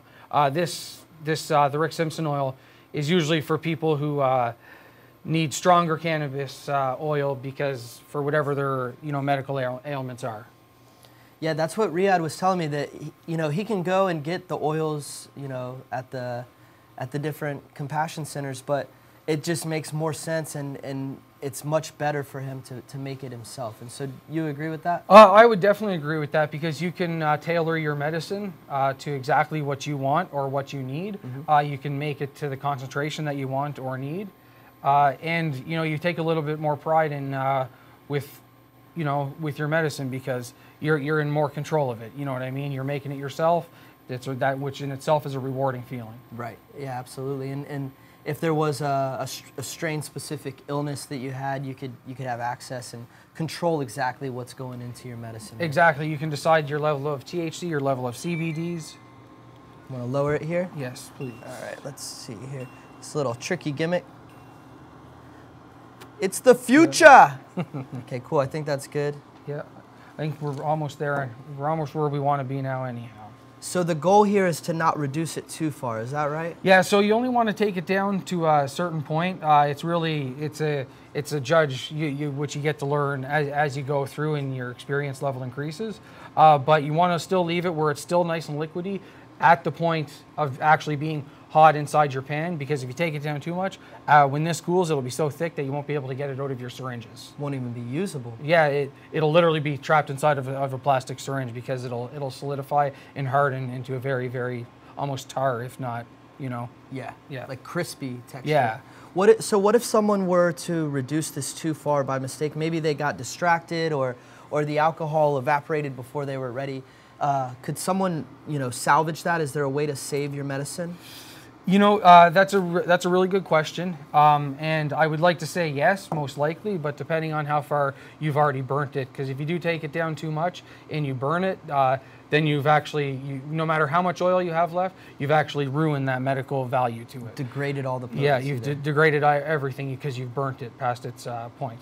That's why, you know, I know when we talk, we have our customer service line here at Magical Butter, and patients and people are calling us all the time, and this is something that they're always wondering about, and it's a scary process because now you've decarbed your herb, you've created the tincture, you have your alcohol infused tincture. Now it's time to reduce it down, and you know, it's something that I know a lot of people come to with fear, and they're a little bit hesitant to just jump in and do this. Yeah, you know what, and you know, I totally get the way people are. Just jump in and do this? Whoa! Yeah, anybody, even you. What's up, bro? What are we doing? You said anybody could jump in and do this. Yeah, anybody can jump in and do this. So we're almost at the point now where we're going to suck it up into our syringes. But back to your question there before we move on to this point, it is definitely an intimidating thing. I'm intimidated. Speaking of intimidating, oh yeah, now I gotta go. This guy is, you know, you seem intimidating at first glance, but once you see you smile, you're I'm such a gentle nice guy, man. right? I gotta imagine you have a huge heart. I try, you know. But I grew 3 sizes that day due to Magical Butter. What? Nice. I love you guys. I'll see you in a bit. yeah. Love See you, you in a Devin. bit. Thank you, bro. So yeah, back to your question there. So when you take it down, we're going to be putting it into the syringes. Oh, sorry, we got off topic there for a sec. So when you take your cannabis, it can be very intimidating because obviously there can be a lot of money wrapped up in your cannabis. So if you do it properly, you follow the steps, you have nothing to worry about, and you will get your product that you desire at the end. But you have to be paying attention the whole time. Don't walk away, not for not even 2 minutes, because 2 minutes could be the difference between the perfect batch and the ruined batch. Yep. So. And it's easy to get distracted because, like, as you see here, we've been standing here for maybe 10 or 15 minutes, and the first 10 minutes are not too much action going on, but that last 5 minutes, it's crucial that you are paying attention as it gets down to the last bit. Yeah, so yeah, we're like right there almost. Look at all that. And we have an above angle camera there to give them a little view there so they can see all the oil in the pan. And you can see that, whoa, look at that. Little tips from the chef here, Chef Cody. Look at that. Got Riyadh. That is beautiful. What do you think? I think this got me through the flight yesterday. A little bit of Yeah. I had some from Corey at home that he made for me with some of my stuff there. And it got me through yesterday's flight big time. Having that much. Just floods your end. Yeah, it literally just floods it. I knew after I got off my first flight, had something to eat, and I still felt medicated. Yeah. I was like, and how long was that? Like, a good, wow. 6 8 hours. I was like, oh wow, this is nice. This is nice. It was right till I got to the house. Yeah, big time. So there you go. Yeah. It's how good you feel when you do a good batch of RSO. It is intimidating at first because it can get you going pretty good. Like you're very high, but it's how good I felt in the morning the next day. Like my body felt great. Like it was, that endocannabinoid system was just populated. Yeah. Yes. Right. And I just felt good, and I can see why with Rick what he's saying and what you always profess to be. It's magic medicine when you get it down to this level. Yeah. So yeah, we're pretty much there now. So then just for storage, you just take it and you suck it up, and then you can decide whatever you want to be your dose at a later time, and that's it. That's all there is to it. So do you put it in 00 caps, eh? So I personally prefer size 00 capsules, but that's just because I need a little bit more oil. You can also use size 1 or size 0 and have a little bit smaller of a capsule. You out of here? I love you, brother. Take care, man. See you, bro. Yeah, take care, Thank guys. you. Thanks, man. Yeah, for sure. Giants, eh? Giants.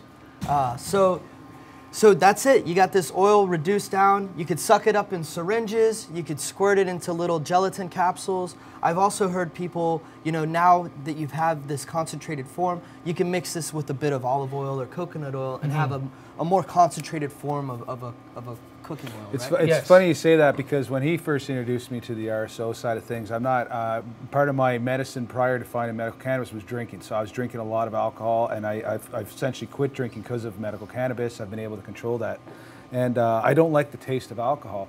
But once Corey told me, he says, "No, Ray, just take it and add it to your oil that you're already doing, or add it to a meal and so forth." You know, it takes away that taste, and I enjoy it. And then I'm getting so much medical value from it, man. It's crazy. Yeah, it's great. That's a good point. We have several people that call us, and you know, through their history, they've stopped, you know, drinking alcohol. We all know how terrible that is, or maybe they've had issues with it, but they don't want to use the alcohol to create medicine, and it's hard.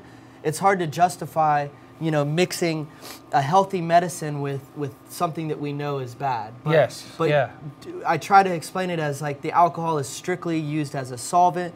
You see here we've reduced all of it out, but even that little bit, like you said, that flavor, it can give you a bad feeling, and it's really hard to get over that. So what are some alternatives you could use? I mean, I know that people make glycerin tinctures, but those aren't quite as potent or powerful, are they? No, they can be. It all depends on how, the quality of the product that you're using.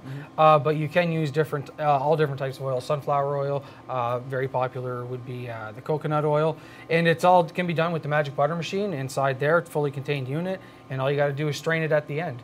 And if you use the coconut oil or any of the other type of oils, that can just be your cooking oil for whatever, or you can actually just dose with that inside of gel capsules as well by adding that. Amazing. I will say about the coconut oil, you want to use medium chain triglyceride oil. Yes. It's digested faster. It doesn't have to run through the liver as much, and it's got a lot of healthiness to it on top of it mixed with the cannabis, and then also the sunflower lecithin, which helps you know, soften arteries, helps things pass. It's been known to be very effective. Yeah. The sunflower lias in there, that's an emulsifier. It gets everything bonding together. Yeah. Yeah, perfect. Well, thank you so much. Thank you, Riyadh. Thank you, Corey. We got you guys on here. You showed us how easy it is to decarboxylate, showed some of the old school techniques, and then now the new age style with the decarb box. And then thank you to Corey showing us the process of creating the tincture and reducing it down to a fully extracted oil, man. It's amazing. Thank you guys, everyone at home who's been tuning in. We got the fellas here from Spartan Wellness. Can I do a shout out quick? Do it. Shout it out. You know, if you're in Canada, you want to learn more about how to prepare your medical cannabis, how to do the RSO, reach out to us, Facebook page, email us, visit our website, www.spartan.ca, spartanwellness.ca. Ask the questions. We'll get back to you. And, of course, we can help you with all your medical cannabis prescription needs. Just contact us. We're here to help anytime. Right, Corey? 100%. Yeah, all the for time. sure. All the time. And that goes for everyone, and for any veterans that are up there in Canada looking for help or looking for answers, or if you just need somebody to talk to, reach out to the Spartan Wellness guys. They're there for you, and they're going to get you the help you need. Yeah, anytime, day or night. Yep. Yeah. So, great. Well, guys, I'm excited. Thank you so much for whipping this up. We got our boy Chef Cody Lindsay in the kitchen. We're about to be making these magical butter tart cookies, and I just can't wait. Yo, Chef Cody, how you doing, bro? I'm doing good, brother. I'm doing good. Getting set up to get some butter tarts started. We're going to start with butter tarts first because they're going to have to go in the oven. They're going to have to cool down a little bit. We're not going to want to have to eat hot butter tarts. So we're going to start with that.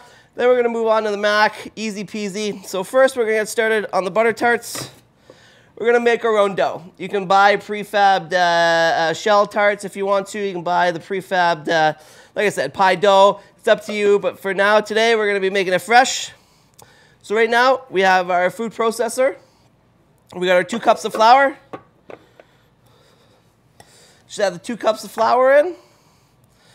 We're going to take some of our magical butter here. We're going to cut off about 2/3. So that's going to be about that much. We're just going to toss it in. If I had the big machine set up, it'd be set up right here. You're going to blitz this for a couple seconds till it comes till the butter and the dough become mixed together. You're going to add a little bit of water. It's going to start to form a doughy paste. You're going to take it out and then you're going to do it. But with the power of editing and the power of cameras here today,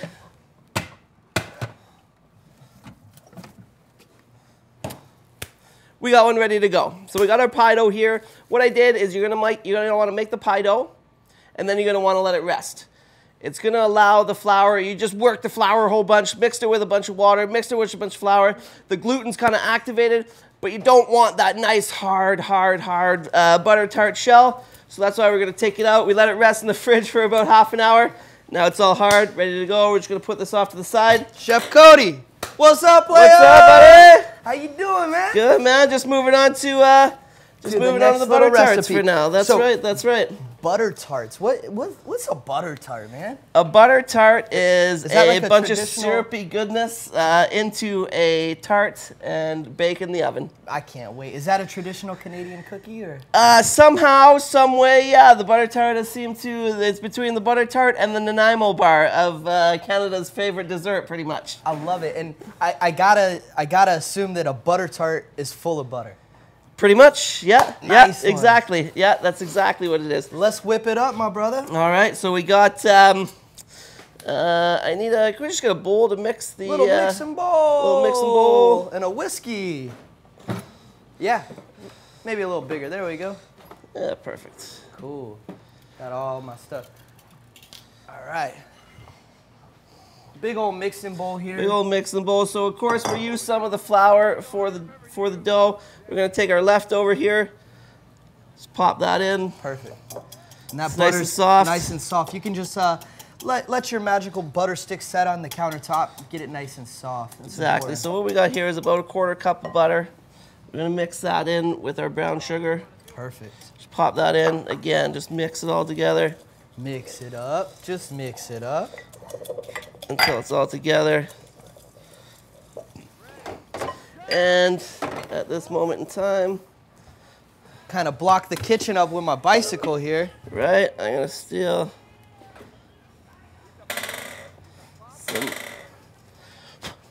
some of the butter that we didn't use in the dough that we didn't mix up, because this is TV and this is great. Looking good. So again, mix that up. We got about a 1/4 cup of butter, we got a 1/2 cup of brown sugar, and then we got our corn syrup. Corn syrup. That's dark. That's the dark corn syrup, that's right. So That's just gonna pour really that help. in. Give it a little different flavor there, right? That's right. One thing you could do too is I was going to do this today, but I thought I'd go with the traditional recipe. You can use maple syrup. You just got to kind of boil it down a little bit so it becomes the kind of corn syrup mix, not the liquidy type syrup mixture that it is right now. Maple syrup might be a little too soft there, huh? Yeah, exactly. So we got that going. We got our flour. We got our raisins going in. Nice. So right now we're live in the Magical Butter kitchen. I got Chef Cody in the house, and we're hanging out the Wellness Soldier. We're making some magical butter tarts. This is amazing. And it's been such a good show today. We're celebrating Canada Day. It was July 1st was Canada Day. You guys That's right. were so nice to come join us here. Today's July 3rd. And it's amazing because tomorrow's July 4th. And we'll get a chance to sort of celebrate Independence Day with you guys down here. Yeah, that's going to be really fun for sure. It's going to be. I thought it was really cool that we're able to celebrate Canada Day and Canada Day, and then be in America for July 4th. I thought that was really cool. Yeah. A little doubleheader weekend for you. Exactly. And I know down here in the States, fireworks are a big tradition for 4th of July. Do you guys do any kind of light shows or explosives? Yeah, we have our fireworks show going on for sure. It's very big obviously in all the provinces, but in the major capitals of the provinces too. They really do a big light show. We had ours in Victoria, right down on the water. Adds to the ambience as well because it's down on the water. It's nice. You know what I mean? We got it reflecting off the water. You got it going all over the place. And then Ottawa just does it ridiculously huge. And yeah. That's awesome, bro. That's really cool. We got some good Canada Day celebrations going on. We take kind of like 4th of July. We take Canada Day quite seriously up there. Oh yeah. Yeah, Oh, yeah, you big guys time. do. So right now I got the so everything was added in there. So I just added the egg and the vanilla, and then you can see the mixture that it is. And another big thing in Canada too is what goes into a butter tart. Oh, because I noticed you added some. Was that raisins or dates? Raisins. Yeah, we Raisins? added raisins. So right. some people will say nothing. It's got to be plain. It can't have no raisins in it. It's got to be just a mixture. And then some are like, well, of course it's got to have raisins. And then the whole pecan debate pops up. Yeah, because some has nuts, some Some don't. have nuts, some don't. You can add different nuts. It's like, no, it's got to be plain, no, it's got to have raisins, no, it's got to have all three. I envision a butter tart spread where you have a little bit of all. You have just regular butter tarts. You got ones with nuts, one with raisins. So you can try to please everybody. And then everyone's happy, right? And then you get into the dough. Well, was that made with butter or was that made with shortening? Oh my God. And what's your opinion on that? It needs to be made with butter, right? It's got to be made with butter. Yes. It's got to be. It just adds that just delicious flakiness, just that buttery goodness. It just changes the dough. It so just much changes better. it. Yeah, and when big it time. comes to infusing, I mean, obviously infusing butter is going to be much better than infusing a shortening. Like, you could, but yeah, that's not really going to be too fun. Not the And then, thing. of course, you know, you got your choice. You can either infuse the dough, or you can infuse the mixture, or you can infuse both. So, okay, so let me get this straight. So there's dough, and then this is a mixture that goes inside of the dough? Yeah, we're going to be taking the dough, we're going to be rolling it out, we're going to be popping it into our muffin tins, Whoa! and then we're going to scoop into the butter, into the tart, into the, yeah. Got it. This is going to be amazing. So right now we're live in the Magical Butter kitchen. We got Chef Cody Lindsay in the house, the wellness soldier. We're whipping up some infused butter tarts. So right now we just made the filling, and it looks delicious. There's brown sugar, magical butter. We got some raisins in there. Corn syrup, a little bit of vanilla, and an egg. And an egg. And an egg. For a little light fluffiness, That's right. Just to kind of hold it together, so when you take it out, it doesn't all over the place. It's still gonna a little bit because that's what you're looking for, but you don't want the whole thing to fall out. So now we got our. Just put that off to the side. We got our dough. Came out of the fridge. It's been resting for over half an hour. Like I said, after we make it, the gluten's been worked. It's been kind of, you know. And so you made this dough ahead of time I made this dough ahead of speed this time. up. Yeah, exactly. And what went into this dough? It's a real basic recipe, right? That's exactly it. It's 2 cups flour, 2/3 cups of butter, and a little bit of water at the end just to kind of bring it together in a dough form like this. No real sugar in there or nothing? No. You can, you know, again, pie dough, you can make it plain and basic like this. You can add some vanilla, you can add some sugar, you can add some lemon zest. You can add a whole bunch of different flavors to it. This one's just a nice plain. There's tons of flavor in the butter tart, so we're just gonna leave the outside to be nice and plain. I love it. So now we got our dough. Rolling it in a nice ball there. Rolling it out. We got our flour. A little bit of flour here. Get this cutting board out of your way. Thank you.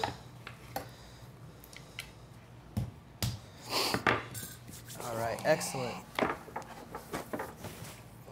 Take that. You want to have a dry, clean area, right? And That's then right. Then put you a take little bit of flour, and that's going to keep the dough from sticking.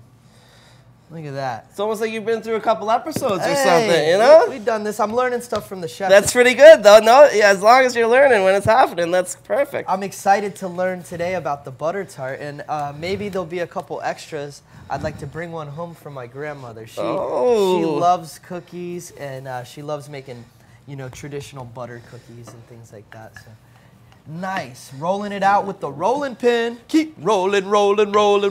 So right from the middle, just keep rolling out. Obviously, like I said, it's been in the fridge for a little bit. The butter's had a little bit of time to harden up. So let's just continue to work it. And what you want with the tarts too is that nice thick dough. I had somebody that wants to buy your cookbook. Oh! So I got some cash here for you. We're going to pass this along to the lovely lady behind the camera. Well, thank you very much. You're welcome. So where can they find this cookbook at? We got our cookbook on our website, thewellnesssoldier.com. It's also sold at Canadian licensed producer Tilray. Tilray. It's on their website as well. Sponsor the book for you. So thewellnesssoldier.com. If you're looking to get Chef Cody Lindsay's cookbook, you partnered up with your wife on that, huh? That's right. Well, my wife is my better half, and my better half in the Wellness Soldier as well. She's my business partner. She takes all the recipes for the cookbooks, helps me at all our events, all my demos. I was lucky enough to meet your wife at the Lift Expo. She actually took our photo together. Yeah. And no offense to you, you're an amazing man, but he's not lying here. She is definitely the better half. Definitely the better half, of course. And you know, it was her that kind of started the Wellness Soldier too. It was from her kind of my need to help, my my need of frustration watching my mother, other veterans, other people go through this stuff and to feel kind of helpless and to feel, you know, she was like, well, why don't you start a website? She kind of pushed you in that. Exactly. She's the one that, you know, kind of made it all happen. She's like, why don't you make a website? And at that point, I was like, well, a website? How do I do that? You know, like, come on. Like, who knows that sort of stuff? And from pushing and pushing and pushing and pushing, I was like, finally, you know, maybe you're right. Maybe you're right. Maybe I do got to learn about this stuff. I do got to, you know, get it out there. I got to get the information out there. So I watched a YouTube video on how to create a WordPress website. And you made your own website? Yeah, and then I took what they were doing, put in my information that I wanted to put in, and then that's how it was born. Look at that, guys. Yeah. That's how easy it is. Don't let anyone ever tell you you can't do it. You've done it yourself. You created your own website. Now here you are, the wellness soldier, cooking in Florida in the Magical Butter kitchen. Exactly. Broadcasting out to the world, teaching people how to infuse food with cannabis. It's amazing. And especially within Canada, as the licensed producer system came in and as the medical cannabis system came in, I was like, oh, I'd love to work for one of these guys. You know what I mean? That'd be so cool. And then I started my own thing, and it's cool working with. Yeah, working with them. Now you're an asset. You have LPs contact you to probably come do cooking demos. Recipe cards, cooking demos, different classes, cookbooks, videos, all sorts of stuff. You know, we're absolutely everywhere in Canada. You can find us pretty much at most of the major expos. We do cooking classes with a bunch of different classes, stuff like that. You know, because we have clinics, kind of like Spartan Wellness, other ones in Victoria. You know, I'm a volunteer exclusively with Spartan Wellness, but I do work with other clinics as well too. Again, the information's universal. If they want to learn how to cook, I'm there to definitely teach them how to cook. And what you're doing is amazing because, you know, we're talking about cannabis and cannabis as an option for medicine. And you know, smoking is definitely helpful and therapeutic on many levels, but when you talk about cooking with cannabis, that's when it's really, you get down to the healthy side of things. And that's kind of how the cooking with cannabis started too, because as I started the Wellness Soldier, you know, I put it out there to the veteran community that, hey, I'm starting this thing. I'd love for, you know, you guys to check it out and give me some feedback and give me some, you know, and then it was just an onslaught of how do you cook with it? How do you cook with it? How do I cook with it? How do I cook with it? You're a cook. You're a chef. How do I do this? How do I do this? And I was like, let me just teach you guys. And at first I was like, I don't know. Yeah. I don't know, actually. And then I started reading, and I was like, oh, it's whatever you take your flour, infuse it into a medium, and then you just use that medium in different recipes. I was like, oh, okay, I gotcha. Yeah. I gotcha. Yeah, for sure, for sure. Yeah. So cool. You got a little lid to a mason jar here. That's right. You can find one. You can find these at cooking stores, at actual cookie cutter. And or you can use some ingenuity and if you didn't have a mason jar lid, you could just use a glass, like exactly. Glass. The other day I used a cup when I was at home, kind of getting ready for today. Cool. So did you prepare some of these recipes at home before you came and did them for us live here, or? Oh yeah, for sure. Yeah. As much as I've made these recipes before and stuff like that, yeah, I definitely always try to make it beforehand. Always try to. Again, I don't want to be up here and then a recipe doesn't work out and I'm just standing here left like. Yeah. I swear I know what I'm doing. No, you definitely know what you're doing. You've made it look easy out here for the people at home. We appreciate that. And it looks like the viewers are loving what you're making right now. We're live right now on Twitch, YouTube, Facebook as well. Shout out to everybody at home. We're live with Cody Lindsay, the Wellness Soldier, in the Magical Butter kitchen, and we're creating some delicious infused butter tarts. So we've rolled out the dough, you cut them into circles. Now what's the next step? Now we're just placing them into the muffin tins. So we got we have the, like I said, we cut it out with the mason jar lid. Yep. Now we're gonna just add it into the muffin tin. You can grease it if you want to, but you won't really need to. There's a lot of butter in the dough already. In the dough already that it's not really gonna stick. Plus the flour on the outside. Then you just want to put it in. And so these are wider muffin tins, so that large circle kind of folds in, and you can see that the layers come up and create like a nice little swimming pool of dough there. Exactly. And that's exactly what you want. It's just that nice, you know, you can make it a little thicker and spread it out all the way up if you want. But again, it's just a nice, simple And that's a great Just little, like that. great little dough boat that's gonna hold your delicious filling you whipped up for us. Exactly. This is sick. Look at this, guys. And We're then- live in the kitchen right now. The wellness soldier creating these butter tarts, sticking his fingers in the dough, putting it Getting in right in muffin there. It's pan. all about getting right in there, having fun in the kitchen, It's all learning love. new stuff. It's all love out there. Hey guys, it's super easy to get cannabis into your daily diet. We started off strong by creating a maple balsamic salad dressing. Now we're mixing it up with a little sweetness. We got Chef Cody, the sweetest man ever, making some of these butter tarts for us. This is amazing. Actually, I don't know if you're the sweetest man. Your whole team is sweet. And I mean that in the best way possible. You guys are a great group of guys, really nice. And you look at your man Devin there. He's an intimidating character, but as soon as you get to talk to him, he's the nicest ever. You know? Oh, big time. And that's the Wellness Soldier is separate from Spartan Wellness, but only in the sense of names. Really, we're so synonymous with what we're trying to do to help veterans, help people, help patients. We just came together. I do veterans dinners in Victoria it's really a free dinner for veterans to come out and enjoy a night of free food, fun, and other veterans. That's awesome. And that's really the only point of it. That's really the only thing that I want them to do. It's not, it's not a fundraiser. It's not, you pay $150 a seat, stuff like that. Nothing. My buddy Daryl in Victoria owns his own restaurant. It's called Artisan Bistro. We go there. We worked out a deal that, I give them 30% of ticket sales plus cost of food.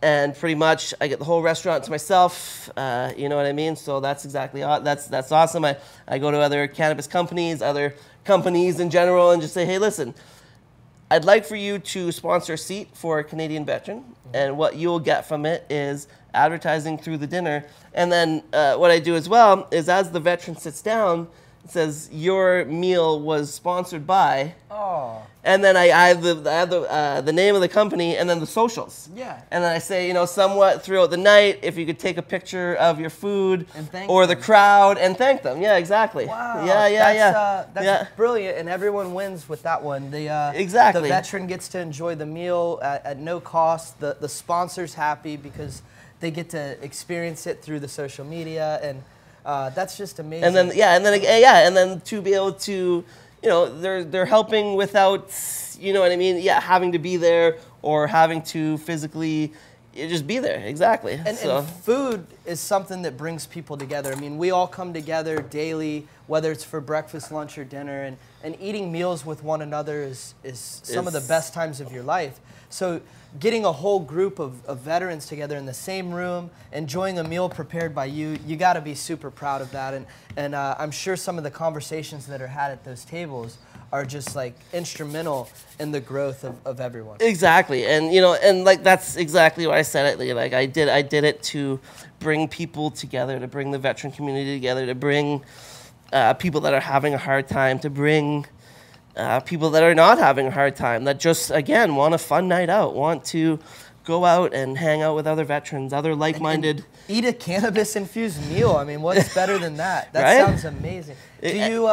Are you strategic with the meal planning? Do you really watch how much you're dosing so you're not, so someone's not overindulging at all? Well, this one, most of the time, it's not cannabis infused. Okay, it's just a strict. It's just a dinner, and then of course we go to cannabis companies, and then usually at the end we give out as them sitting down and seeing who paid for it. At the end, we give a giveaway bag at the end, because there's a lot of information going on. I'm up there talking, other people have speakers and stuff like that. Right. So we give them a take-home bag filled with all the sponsors, swag and stuff that they gave, information, all that stuff. So they go home with this big bag of stuff, and then they could decompress at home And relax. Start looking through it, start remember, oh yeah, that's right, we talked about that last night. Oh, that's what this company was. Oh, that's right, that's right. Oh, that's awesome, man. That is awesome.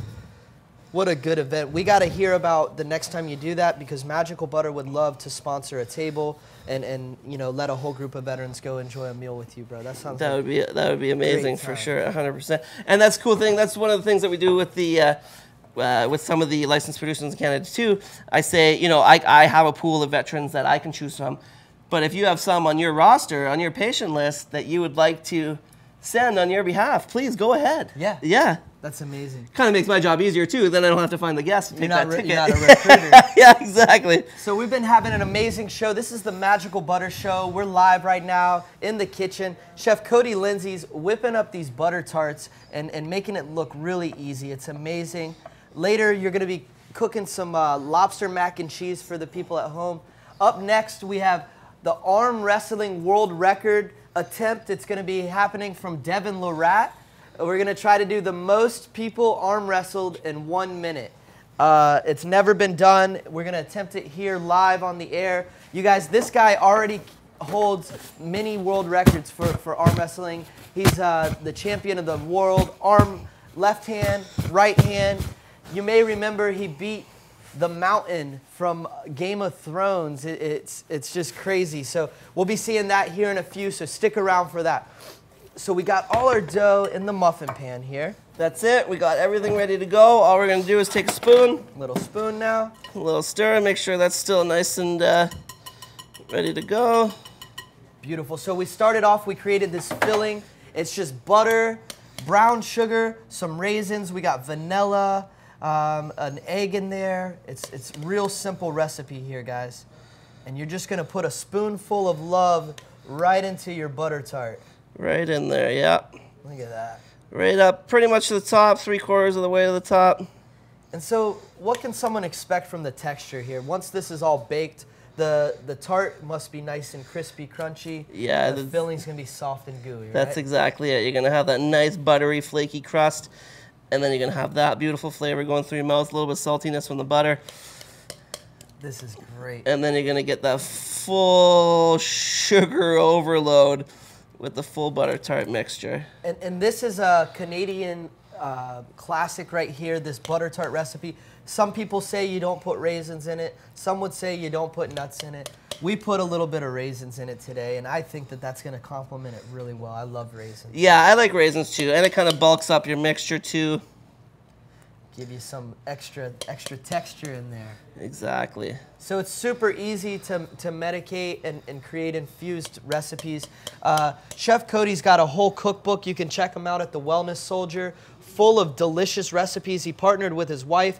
He cooked all the food and created all the text. She took photos, high-quality photos of all the recipes. You could also go to his website, check out some of his recipe videos.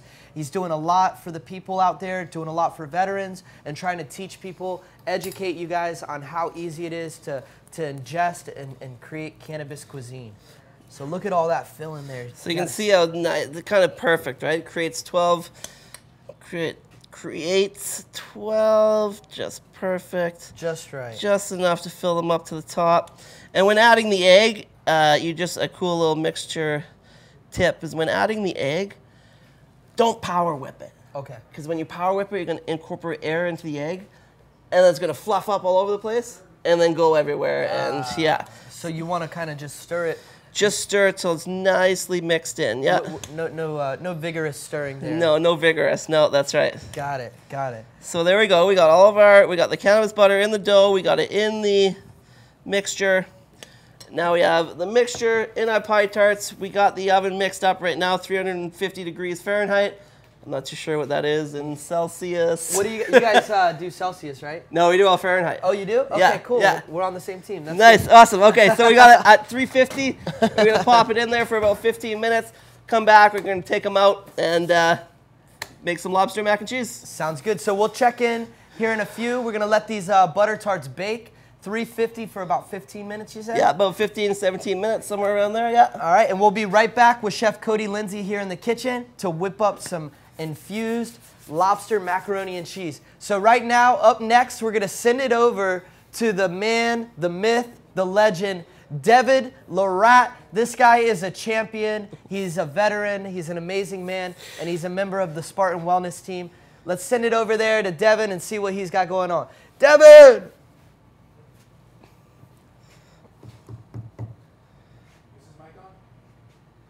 Oh, he was the only one that they were supposed to have a... I don't think he's mic'd up.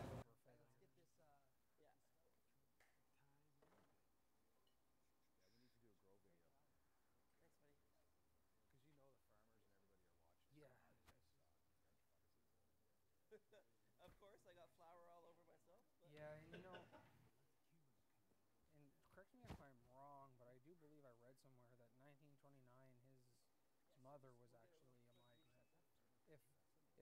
If she migrated to like illegal. Okay. Using the mic.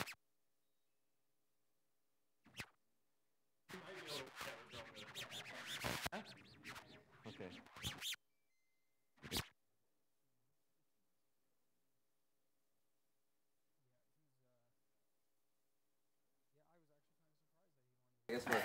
Where's the mic? Yeah, that's it, eh? Devin, how are you? I'm so happy to be here. You guys have really gone all out for us. I feel like I'm at home. You know, it was just Canada Day, and now it's Independence Day, but you guys are still making us feel welcome. Hey, Dude, you know, we're so proud to have you. I got my little, Yeah. my Canada flag here, the little silk flag, and my tuxedo here. So we're definitely representing for Hey, you guys. got a beautiful country too. So Thank you, and thank you. Tampa, wow. I agree. I mean, I feel like it's obvious we're all on the same continent here, right? So we're all the same. It's been great to have you down here. Let's talk a little bit about arm wrestling. Arm wrestling. Look at this thing. Strength, right? Let's talk about strength. Strength. Yeah. Yeah. You know, like I remember growing up. You know, when you're a kid, you see things, right? And you're like, man, that's what I want to do, and that's what I want to do, you know. And I had one of those moments when I was really young.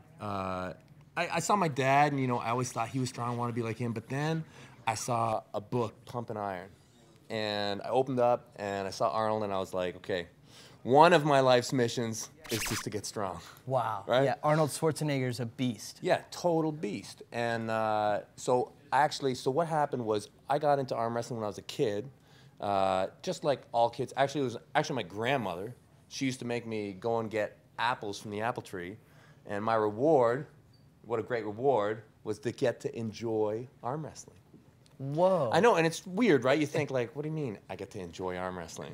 But when I was a kid, I was one of those, you know, like a lot of kids, wild kids. You know, I grew up out on a farm, not wanting anybody to tell me what to do. And you know when people tell you what to do, right? You do the opposite. Well, you hate it, right? You Yeah. know, you hear, don't do this, don't do that. And there's a part, like, we're all the same, right? Like, deep inside. And there's a part of a person that just wants to smash everything, right? Yeah. You know what I mean? Oh, yeah. Right? But the thing is, we learn very early Yeah. that you don't let that thing out, right? No. Right? Like, you don't want to be smashing apart your house. But it's in everybody. And arm wrestling is just one of those things where people can get together and they can let that out. So you're kind of like smashing your opponent without literally smashing them. Dude, it's human smash-up derby. I love it. But the thing is, it's like, you know, like those Norse myths where the guys chop each other up every day, and then they go back and they get fed, and then the next day they get to do it again. It's a glorious lifestyle. They get to live in battle every day of their lives once they get to heaven. You know about that? I don't. Yeah, it's okay. So in Norse mythology, like if you get picked as like a brave warrior, you get to spend the rest of your days in battle. Whoa. Right? Okay. So arm wrestling is like that. Yeah. Every day's a battle. Because we can go full out, fight each other, and we don't actually kill each other or hurt each other. But I mean, you could experience an injury. Yeah, Right? you could. Rare. Very rare. It's not like a. And look, in every contact anytime sport or you do something. something wrong, there's a risk. Doesn't matter what it is. I've seen some crazy videos of arm wrestling where the person's arm just literally snaps. It's awesome, dude. You hear like you hear that, and it's like He goes, it's like, awesome. Like that. It's like fucking loud, man. Like I'm in a bar, okay? I'm in a bar, and it's like boom. Oh my God! It's like a car crash. Everybody is like, because nobody wants that, right? But, No. hey, man, like it's part of the sport. It's knockout. Listen, you've been officially knocked out. Okay? Blood sport. But it's not the end. Here's a crazy thing to think about. So many of our greatest, probably the greatest legend in the sport of arm wrestling, broke his arm when he was like 15 or something, 14. Not from arm wrestling. Arm wrestling. Oh wow. Broke his arm wrestling. And then continued to be the back. best. Isn't that crazy? Wow. Right? So and this is actually a normal occurrence in the sport. maybe is there like some kind of a strength enhancement after it's broken? Does it come back stronger? And that's the thing, you always have, so much of injuries is perspective, right? Like when you look at an injury, it's an opportunity to get stronger. And that's one of the great things about Spartan Wellness, right? That's one of the great things about cannabis is it can really help you with your assessment, with depression, because I mean, fighting through these things, like a lot of times, you're gonna be brought down. It's just, you can only fight for so long. And that's why medically it's such a great tool, because just its ability to shift your perspective, right? Anyways, yeah, so many of our guys have seen it as a positive thing, worked through their injuries, and actually become world champions. Wow. Hey man, I had surgery, like on both my elbows, and I went on to win world titles too, man. It's possible. Yeah. Yeah. I mean, so let's talk about, we've all seen this video of you arm wrestling the Mountain. What a great dude. Yeah, he's huge. Yeah, but he went outside his lane, man. This is my lane. Don't get in my lane. All right, okay, no, but he's a cool guy. He's a cool guy. I'm glad he got to play with us. I'd like to go deadlift with him and show him that I can consistently lift up 150 pounds. Nice. Consistently. Yeah. Okay, but anyways. So so you beat him right-handed and left-handed. This guy's like twice your size. Let me just be totally clear. We were training. Okay. Okay. It was friendly. This is no way was a match. Got it. It was not like, and that's what so much arm wrestling is. It's just friendly. Yeah. And so training, I mean, all morning long you've been inviting all the fellas around here to use both hands and just yank and try to pull you down. That's right. Like, okay, so if you ever want to know about like real arm wrestling, check out World Arm Wrestling League. Okay, that's where I do all my fighting. Pretty much, it is the future. It is the future of this sport. You want to see it at its highest? Look at World Arm Wrestling League. Now, I'm getting ready for 3 big events this year. So August 9th in LA, I go up against, so there's 2 Canadians. There's myself and this guy, Matt Mask. Look, this guy over here, you know, big boss man. What would you do if your boss was rooting for the other guy? That sounds like something my boss would do, actually. Well, yeah. Is this a normal thing? I don't know. You know what it does? It pushes you to overcome that. Man. He's like, Seriously. Anyways, this guy, Matt Mask, he's from the west of Canada. And he's got really good hair. Look him up. If you want any tips on hair, hair products, general grooming, Matt Mask is your guy, okay? Alberta, Red Deer, okay? Unfortunately, when it comes to arm wrestling, anyways, that's so funny. That's good times. So it's all good fun, right? Yeah, it's good times. Yeah. So there's the 2 Canadians. You're getting ready for so August 9th. That's right. So that's why I'm training all the time. And here's another beautiful thing about arm wrestling is you can actually be the very best in the world at arm wrestling just by having a lot of good friends. It's really that simple. How does that work? All you need is another person. So basically, really exactly, and it's the same example with the Mountain. The Mountain is clearly an immensely strong human being, okay? But when you spend all your day doing any activity, doesn't matter what it is, you're gonna be really good at that activity, right? Yeah. So I spend a lot of time arm wrestling with my friends. That's your thing. It's just so simple, right? Yeah. And so I have to do it a lot. So when I'm here at Magical Butter, you know, I'm arm wrestling every single person, right? I'm like, just give me that pressure, give me that feel, and I'll teach you to do it right, and I'll get stronger. Have you ever showed up to like just a random place, like maybe Muscle Beach, for instance, in California, or somewhere where people are known for being, you know, jacked and they're all doing their bodybuilding? You ever walk into a gym and just like, what's up? Who wants to arm wrestle? It doesn't really work like that? My whole life saying, challenging. What's up, you want to arm wrestle? like, it was mostly when I was younger, I kind of got like, you know, a bubble around me now where people are like, don't arm wrestle him, don't arm wrestle, you know. Yeah, don't do it. Don't do it. But you know, and we got the internet now, so it's a dangerous thing. You say your name, but They Google you and it's over. But yeah, man, I do it everywhere. And here's the crazy thing, is what I've found from doing it in so many places, it's not typically the gym guys who are the best. It's really not. And if you want, I'll drop something crazy on you. Yeah, let me hear it. Let me hear it. All right, so I've arm wrestled all around the world. I've arm wrestled, like, I'm like an arm wrestling WHOR something Yeah, word, yeah, just a connoisseur. Like, you love this it. hand has touched everything, right? And I know what's what. But I wash it on the kid. But hey, wolves in the park, dragons in the sky, okay? Okay. That's what you got to remember. I okay? got it, got it. Without the wolves, the park goes to crap.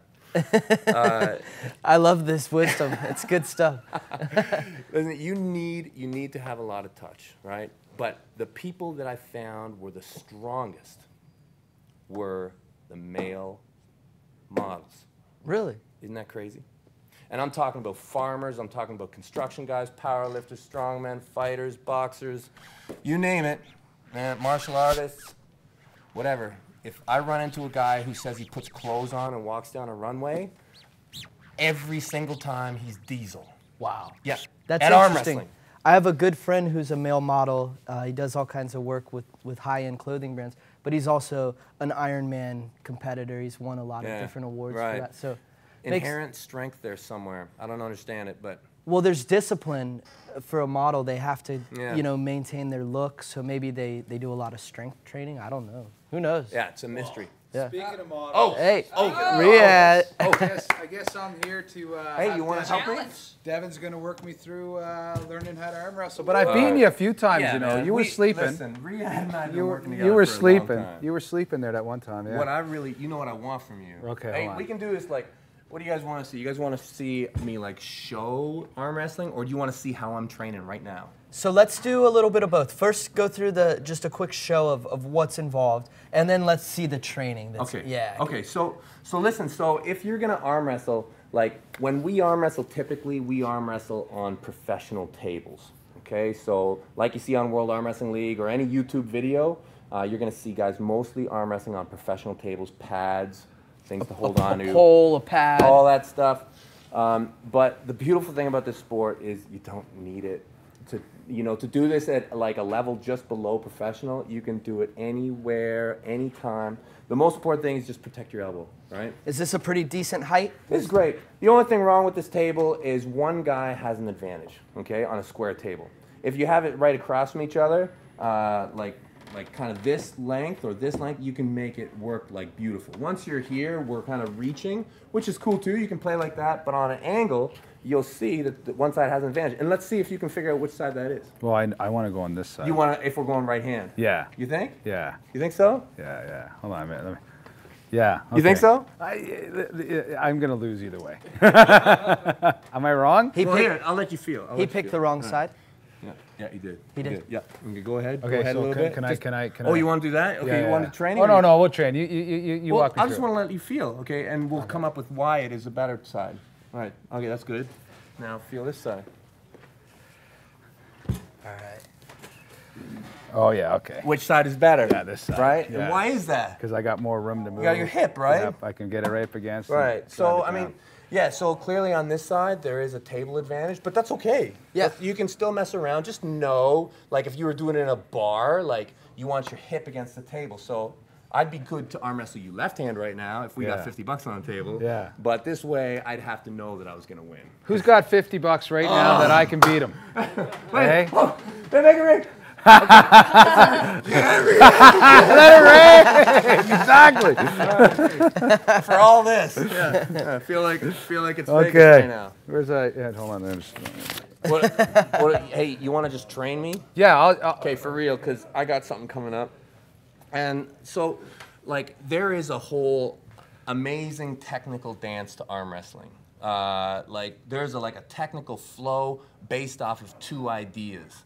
And the first idea is you are going to make the other person come to you. You're going to make them reach for you, okay? This is a primary idea in the sport. And the other idea in the sport is that you are completely past that person and you are willing to commit your entire being to proving that, okay? All right, so there's two central ideas there. And once you understand what those ideas really mean, there's a technical flow that completely punishes indecision. Wow. Okay? Got it. And so that's what you're taking advantage of. You're taking advantage of the person's indecision through your own commitment. Okay? And then there's this other side of the sport. And that side of the sport is just getting really strong. Yeah. Okay, so I'll tell you, I love this sport like crazy, okay? I live it, I breathe it, I get up in the morning, it's all I think about. I want to be the greatest arm wrestler that's ever lived. But right now, I have some freaking monsters in my path ahead of me, and I just need to get strong. Yeah. So I'm getting everybody just to grab me with two hands and just give me like 5 seconds of like supreme effort. And then I do that like once every like 5 minutes, and this is my life. That's your training. That's my day. This is how I wake up. That's and my I'm like, day. Okay, let's do it. All right, let's do it, buddy. Okay. All right. I'm gonna get a little bit back here. I don't want to get Hey, hurt. listen, you want to be a nice guy to me? Or you want to... You're going to train. Okay, then you let me have the good sides. Listen, you're using two hands. Okay. And if this is not good, then we'll switch back. Okay, no. Yeah, but I So want just you- so I'm like 260 pounds, 65 pounds, I'm going to be dropping everything I have on this guy's arm.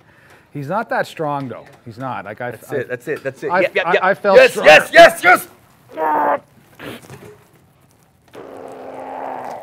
That's it, right? And that's all we do. Bang. Wow.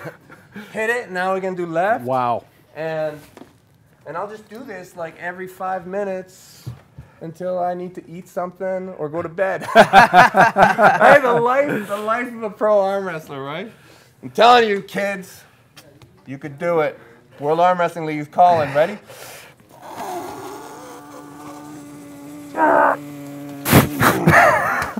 Wow. There's so much energy being exerted from this man. I can just hear it. It's like a motor. Right, it's fun, man. That's the thing that people, like, if you like to really, and that's what, that feeling that I talked about when I was a kid. Yeah. Right? Because I can't walk around like this. You're charged up right now. Right? Yeah. But I can't be like smashing through shit all day long. I need to have a place where I can Let that it out. Right. Yeah. So, you said something about the arm wrestling, just for the folks watching there, Dev. So you were saying up and away and all that stuff. Can you just talk us through, use my arm, just don't hurt it too much. No, it's good, it's good. Okay, so it's based off of the first idea. Let's just talk about what we call outside arm wrestling.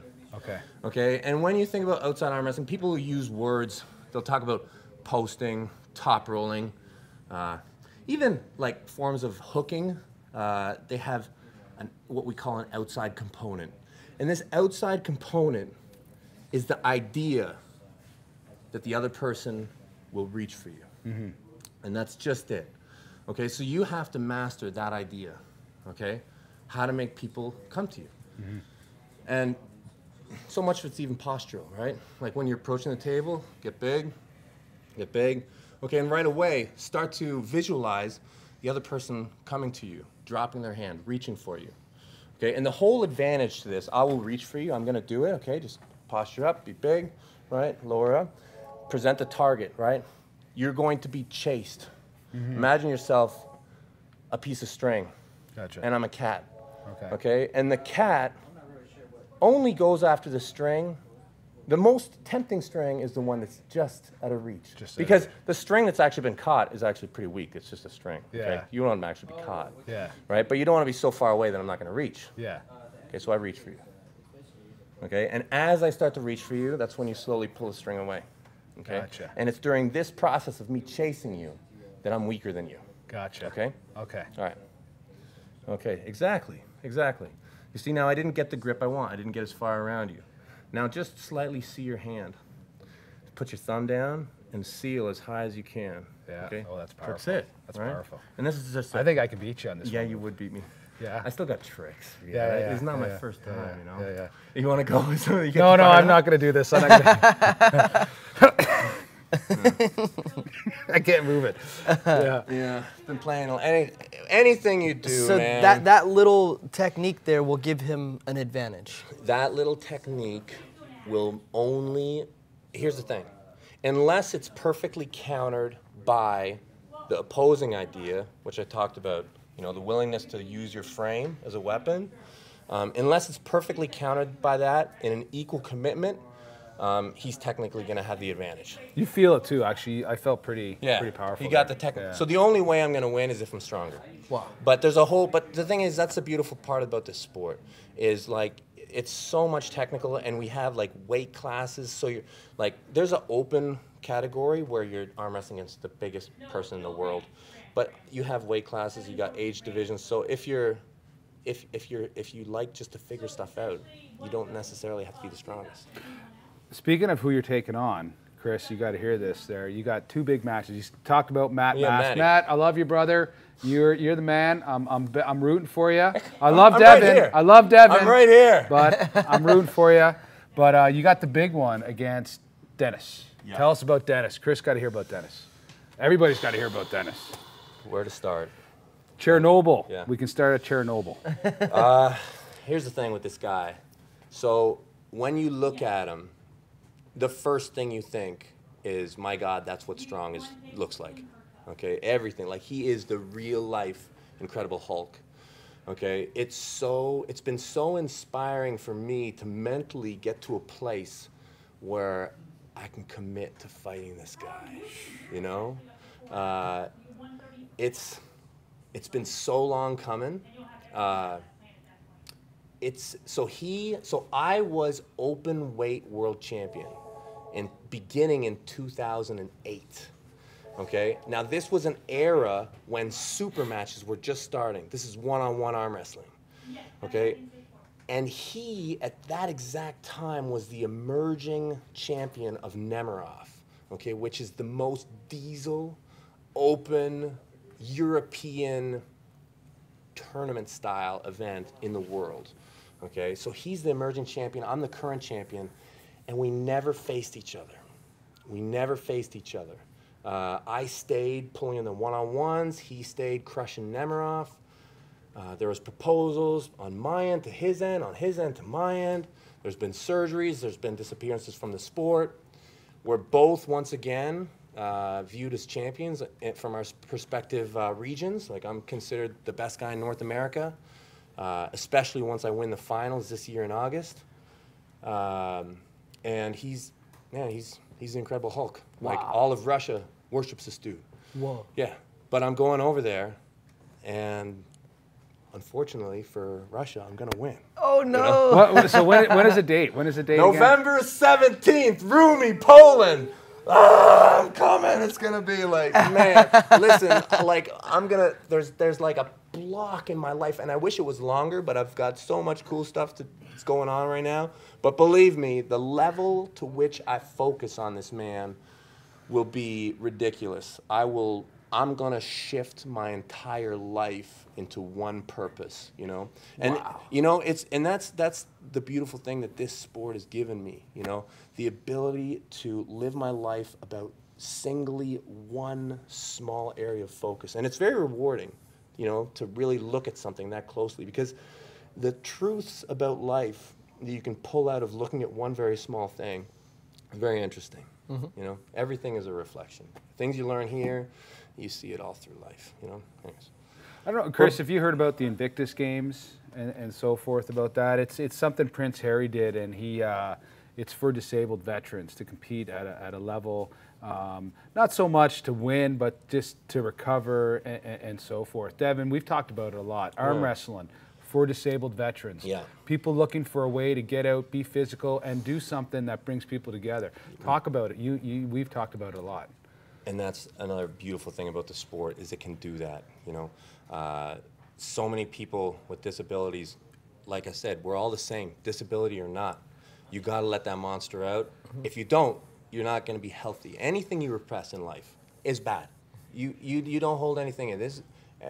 We have to move past all that stuff. Yeah. You know? So this is just a tool, and disabled people need it. Arm wrestling is a very simple way for them to have that expression in their lives. And the beautiful thing that's happening right now is the Olympics is accepting disabled arm wrestling into the 2024 Olympics. Oh, wow. Yeah, man, it's going to be nuts. So they get in even before the regular guys do. Wow. But that's just a testament to our sport, I believe. You know, that just shows, you know, our accessibility. Anyway, so yeah, we would love to do more programs with soldiers, because soldiers are people who clearly have a lot of fight in them, you know, and when they get injured, it can be a tool to their rehabilitation, you know, just to have that outlet, because a lot of people struggle with that, you know, when their life has a radical change, like a major injury, you know, and you know, at Spartan Wellness, if we can run a program like that, I think it'd be a great thing for Canada and basically any nation that wants to do it. But if we could do one with our military program, We've got some great ones. We've got, like, you got Wounded Warrior down here. We've got Soldier On up in Canada, and there's a Wounded Warrior program as well. But Soldier On is very dedicated to helping soldiers recover from injuries, mental and physical, through sport and stuff. And Devin's already talked to their program, and so have I. And you know, they'd like to incorporate something with arm wrestling as well. And it's a great marriage, because especially as veterans find medical cannabis and they start utilizing and optimizing their exposure properly, you know, arm wrestling is a good avenue into the road recovery, right? And you know, when your mind is clear, you're not feeling the pain as much anymore, you know, and you feel empowered, you want to now go and get better doing other things, right? It's just a way of ascension, right? Anytime you're getting better in any part of your life, it's about being uplifted. And, you know, that's what we all want, right? Everybody wants to move up. Speaking of which, I need another one. Okay, Yeah. who's next? Corey, you get in there. Power up. I gotta power up. Come on down. Let's see what you got.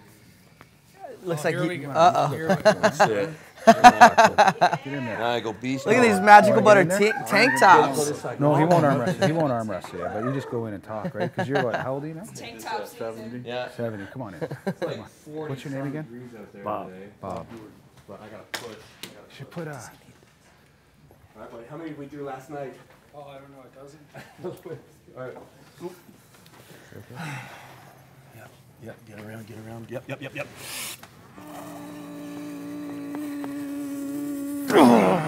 Wow.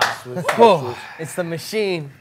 Crank it up. All right, here's Right, the but this way, normally I do a lot of endurance work. Like normally I do a lot of long matches. I do a lot of prolonged, you know, messing around. But for the next few months, I have to fight fire with fire. I have to assume that I'm ahead of this Hulk that I'm gonna pull, and I have to at least become a little bit more intimate with him, right? I have to know him a little bit better.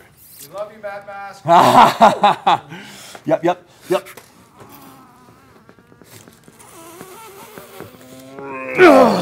Wow.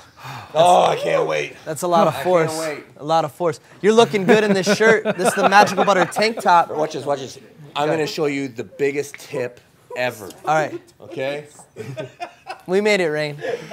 Hey, for all you guys, see, arm wrestlers have one thing going on. They like when the people take pictures.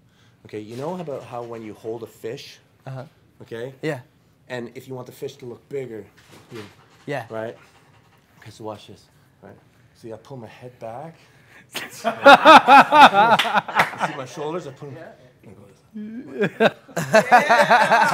So now, you're like, man, that guy's got big arms. They're not actually that big. That's a good technique. That's a really good technique. For you. Your service. Your arms are tremendously big. They're amazing. Well, yeah. What's up? What's up? And so, Yeah, you. Yeah. Come on. come here, Bob. Come on. Bob Jordan, how are you, sir? Doing good. What's up, Good brother? to see you. You know I don't take no prisoners, right? Listen. I have nothing but respect for you. But please, for this moment, let me have the lead. For this moment. There we go. Ready? All right. All I want you to do is just hold on. Just Want to say it again? there you go. That's it. I saw the win. Hey, we have We'll leave it at that. we have a world champion. Best guy. This is one of another crazy things in the sport. The best guy, in my opinion, the best guy in the whole world, in the most competitive weight class in the world, I'd say it's 176, 80 kilos. I would say that the best human being on the planet is 70 years old. Young man. Isn't that crazy? Yeah. Isn't that crazy? Yeah. In a strength crazy. combat sport? Yeah. Yeah. Question, how often do people break their arms?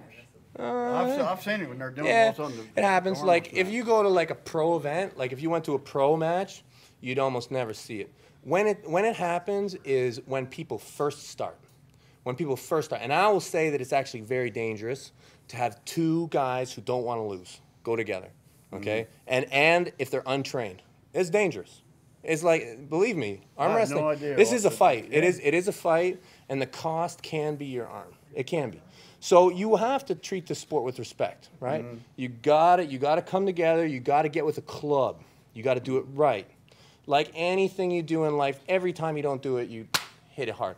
What I'm doing here today, what you see, this is a product of 30 years of investment. So just go slow. Just go slow. But I'll tell you, man, when those breaks happen, it's still not the end. Like I was saying earlier, we got world champs, broke their arm, came back. Yeah, isn't that crazy? Listen. Well, I've seen it just in bars and Yeah. stuff like I'm tougher than you in arm wrestling. I had no idea there was that much in that sport because you talked about the psychic Yeah. part, even the part reaching in. Right, isn't that crazy? You know what I mean? Yeah. And they put the other guy at a disadvantage, like, Yeah. oh. Just that once simple you got that thing. doubt, Yeah. and you can exploit the doubt. That's right. Exploit the doubt. Yeah. That's like anything in life, though, yeah. right? Yeah. Yeah. That's what I mean. I'm glad to meet you guys because the stuff you guys got going in Canada, I'm really, really impressed with. We need to work with you guys and see if we can't get something going down there for our veterans. 22 a day are committing suicide. Hey, I've had many brothers commit suicide, and it's terrible. And the funny thing, well, it ain't funny, but the story was I was up in Washington, D.C. with the We for Warriors. I think you were there. And this guy, first of all, we're camping in this park, right? I'm too damn old to camp. So I'm all stiffened up, and I get out of my tent, and I see all these young guys come out, and I see the old man, and I say, what the hell is he doing here, right? I didn't say nothing, so I let curiosity get to him. They came over, and they started talking to me, right? And as we talked, and I said, well, tell me your story. Got home from combat, went to the VA, got hooked on all the drugs. Yeah. And their life went down the toilet. They turned around, got on cannabis, and they got better. Right. And I said, holy, there's 50 years between our conflict, and these guys are still going through the same stuff we went through. Yeah, man. And I said, here, take this pill, take this, and well, I died. I overdosed on pills that they gave me. I mean, I took them, and they were doing the best they could with at the time. Yeah. And once you get people don't understand, once that shit gets a hold of you, you're in trouble. Yeah. You're in real trouble. Yeah. And with cannabis, you come home and you can smoke some. And what I like about it, when I use it, I don't dream. You don't dream? I don't dream. I don't dream. When I go to sleep, I close my eyes and I wake up and it's a new day. Well, they say that just because you don't remember your dreams doesn't mean that you don't dream. Well, yeah. Well, I ain't choking my old lady and stuff like that. You know. Oh, maybe, that kind of dream. that Yeah. kind of, you know what I Okay, mean? yeah, I mean, I I got wake you. up and I'll be sweating. Well, hey, maybe And I don't you're know what just the hell it was. maybe your dreams are just more pleasant. Yeah, well, we could talk about that later, too. Maybe. You know? Maybe that's You it. know, I used to have arms like that. Hey, All right, ready? yeah, all right. Just be nice to me. Just be nice to me. Yeah. Yeah. Just bend in with me. There we go. Ready? Okay. Yeah. You can have it in two hands. Nice. It break my damn arm. Nice one. Bob Jordan, thank you so much for joining us today on the show. Devin Lorette, thank you so Good much. times. Hey, thanks so much for having me Good down times. here. And what can you tell people at home if they're looking to start arm wrestling? Where should they start? Okay, the most important thing, just listen, I personally have something big coming out that's gonna really connect the community. So if you follow me, okay, that answer is coming. But before that, there's clubs in every town. We're underground. Find that guy. Just start talking, start asking, start looking. I promise you, there's somebody near you who does this sport and has been practicing it for 20, 30 years in every town. Wow. Yeah. So these people just need to be connected. Use social media for now, but we're going to have answers. And where can they find you on social media? Devin Larrett, Devin Lorette. Facebook, Instagram, whatever. Google him. Yeah. Check him out on YouTube. There's tons of videos of him slamming and smashing guys. World Arm Wrestling League. That's right. Check World Arm Wrestling League. Okay. And also check out Spartan Wellness, right? That's it. Spartan. Okay. If you're a soldier in Canada, first responder, we will help you out. We will get you on the right track. Can you give us like a warrior battle cry of Sparta? What do you got for us? Spartan Wellness! Yeah! That's what I'm talking about. Where's the Hulk at? Hulkster, where you at? You live in Florida? We're gonna try to link up with Hulk Hogan before it's all said and done here. Yeah. Shout out to Devin Larat here, killing it. Let me get one chance. All right. Where'd he go? Not today. Ah! 1, 2, 3, that's it. We're having a fun time. We still got some more cooking to go. Let's go check in with Chef Cody Lindsay over in the Magical Butter Kitchen. We're gonna whip up this third recipe. We got those butter tarts cooking in the oven, and we're also gonna make some lobster mac and cheese. Yo, Chef Cody, we're coming to you. Hey, you survived out there? That's awesome. Good for you. Watching Devin is absolutely amazing. You know, it's kind of crazy. I met Devin at Spartan Wellness volunteer training. And, you know, reality was like, oh, yeah, he's an arm wrestler. He's big in arm wrestling. He's big in arm wrestling. And I was like, cool. I don't really know what that means, but, you know, cool. And then I started Googling his name and YouTubing his name. And fucking, I was like, okay, this dude's huge in his world. Like, this is absolutely insane. So you should watch some of the Devin Larat YouTube videos on some of his crazy matches and stuff like that, too. They're super fun to watch.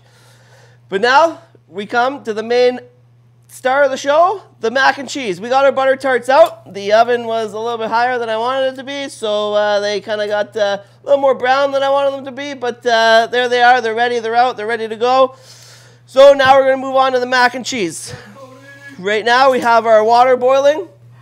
Wow, those tarts look nice. For our lobster tails. So we just got lobster here. It's just going to be a heavily salted water. Boiling like it water. came right from the ocean. Just load it right up there. Nice salt, and so salt water is better, right? Yeah, because it's going to infuse the flavor. It's going to infuse the flavor right into the lobster, and that's exactly what you're looking for, is flavor throughout. So the water's boiling. We're just going to stick these guys in.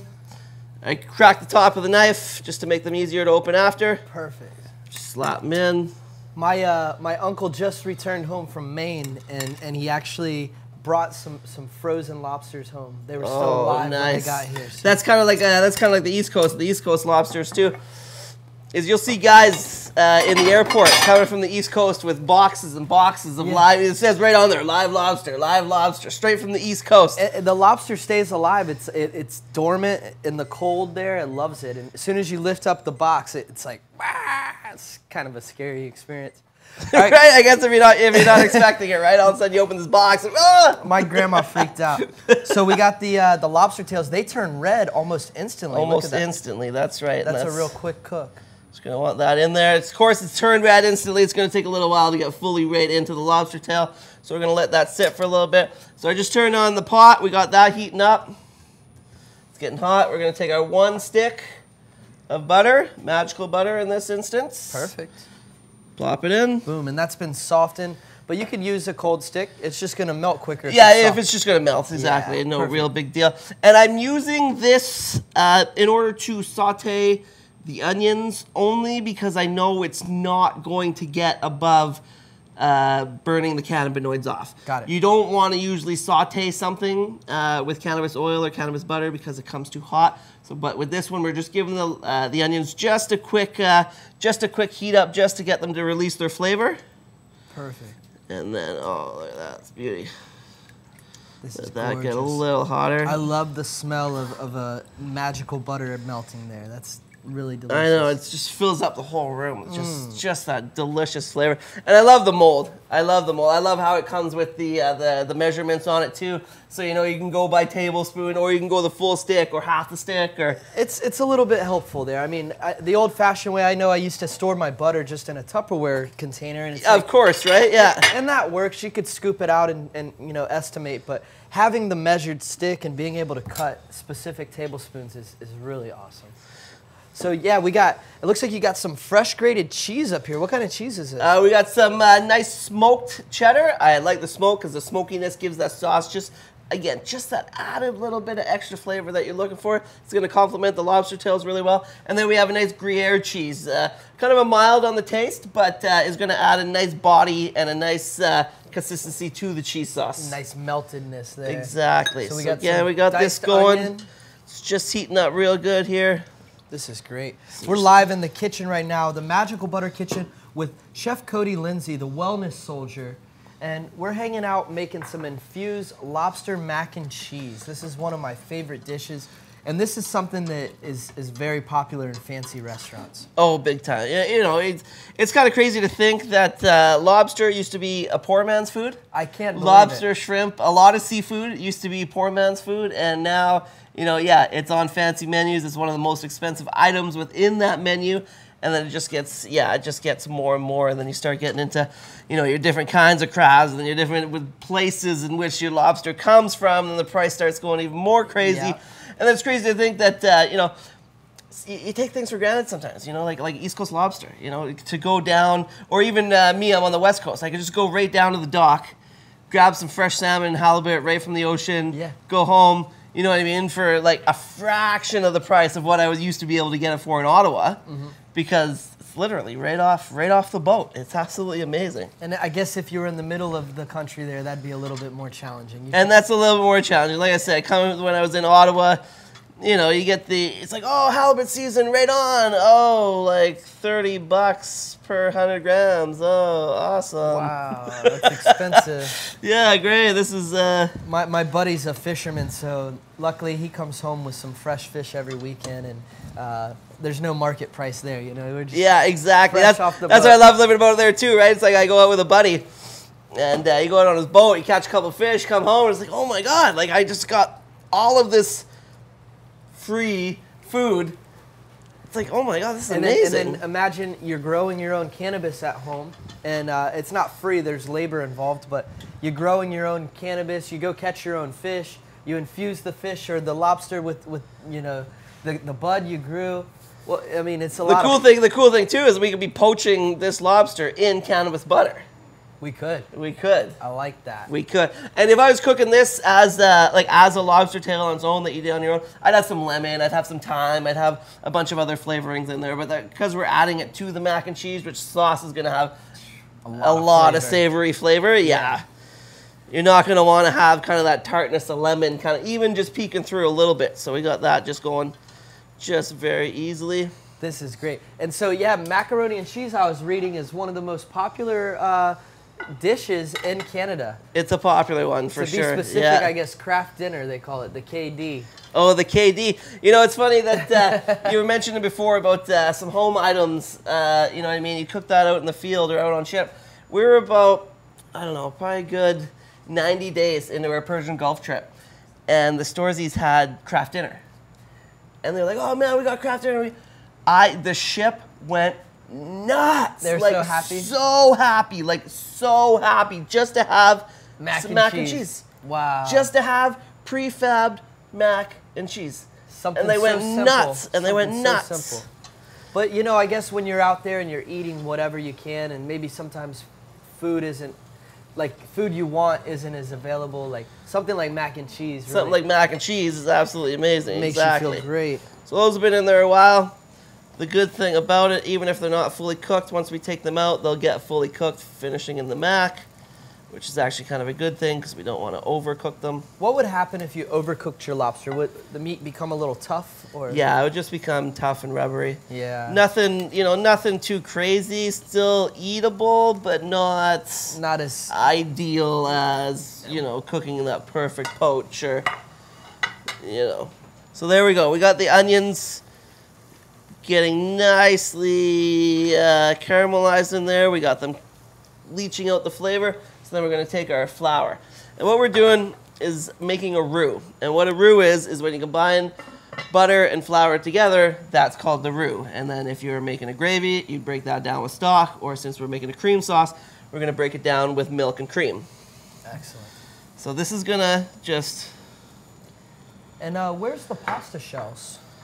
Pasta shells were already made. Cool. And I got them just in the back right now. They're already soaked down. Ready. They've already been boiled up. They've already been boiled down. I took them off. I rinsed them with cold water to stop them from cooking. And when I made them, I made sure they were about 3/4 of the way cooked, because as we put it into the oven, that's going to continue cooking them. And then the last thing you're going to want is this beautiful, delicious, amazing sauce So this is something mixed with. once you combine all the ingredients, we're gonna actually bake this macaroni. Yeah, it's gonna be baked. That's right. And this mac and cheese, not only are we gonna bake it, but it's gonna get us baked, right? It's gonna get us baked. So right now we got the flour in there, we got the butter. Look at that. And then nice we're just and gonna break thick. it down A little bit of milk. with the milk, just adding it slowly, making sure that the roux takes it. Perfect. There we go. And you can start seeing it becoming just like that. Nice thick mixture there. Nice And thick. We're gonna turn it that's down our, a little bit. Sauteed onions. You don't want to. You lower the heat so it doesn't become a brown roux, right? Exactly. Yeah. Exactly. Put that off So this right is going there. to be the delicious base for our lobster mac and cheese. We've already got our lobster tails boiled nicely. Chef Cody's whipping up this roux right now. We got the sauteed onions, the magical butter, some milk and flour, and it's real simple. It's going to be the base for our cheese sauce. That's right. And then as you can see it coming together slowly but surely. And that's exactly how you want it. Because if you add, like say if I just added this whole thing of milk, dumped it right in there, you're going to get flour bits, you're going to get the clumps. It's not going to be a nice soft sauce in what you're looking for. So if you add it slowly, and you can see it's getting like pasty and like kind of hard to stir, but that's kind of good. Because then you know, add a touch more milk. And this is the same process when you're mixing mortar. I know in my construction days, you don't want to just pour all the water. And Exactly, you take it slow, and it's going to come together a lot better, no clumps. And then one thing I did there is you just want to take your spatula and just kind of rub it along the sides, just like that, just so you don't get that corner kind of... All the stuff off the edges. Exactly, just getting it all off the edges. You can see our milk is coming to an end. Perfect. Which is absolutely fine, because then we're going to turn to the Big Mama, the 35% cream. And that's going to be a lot thicker there, the cream. Exactly. The flour is going to help your sauce thicken, and then of course as the cream thickens and gets in there, then that's going to happen as well. So this is already ready to go. I'm literally just going to pour the cream in. Wow. And this is how you make a homemade cheese sauce for our lobster mac and cheese. This is going to be amazing. We've got a whole stick of magical butter in there. Looks like several cups of cream and milk, flour. This is now coming together. Nice creamy texture. Look at that. Beautiful. So that's exactly what you're looking for. That nice, soft, velvety sauce. And of course, we're going to want the roux to cook in a little bit more, so we're going to turn it up. Because if you lift it like this, added the cheese, mixed it up, the roux won't fully cook out. And then you're going to get kind of that floury, kind of pasty type cheese sauce, which nobody wants. You want that nice, velvety, smooth, sticks to the noodles, sticks to your bones, and makes you absolutely love it. Awesome. Awesome. So this is great.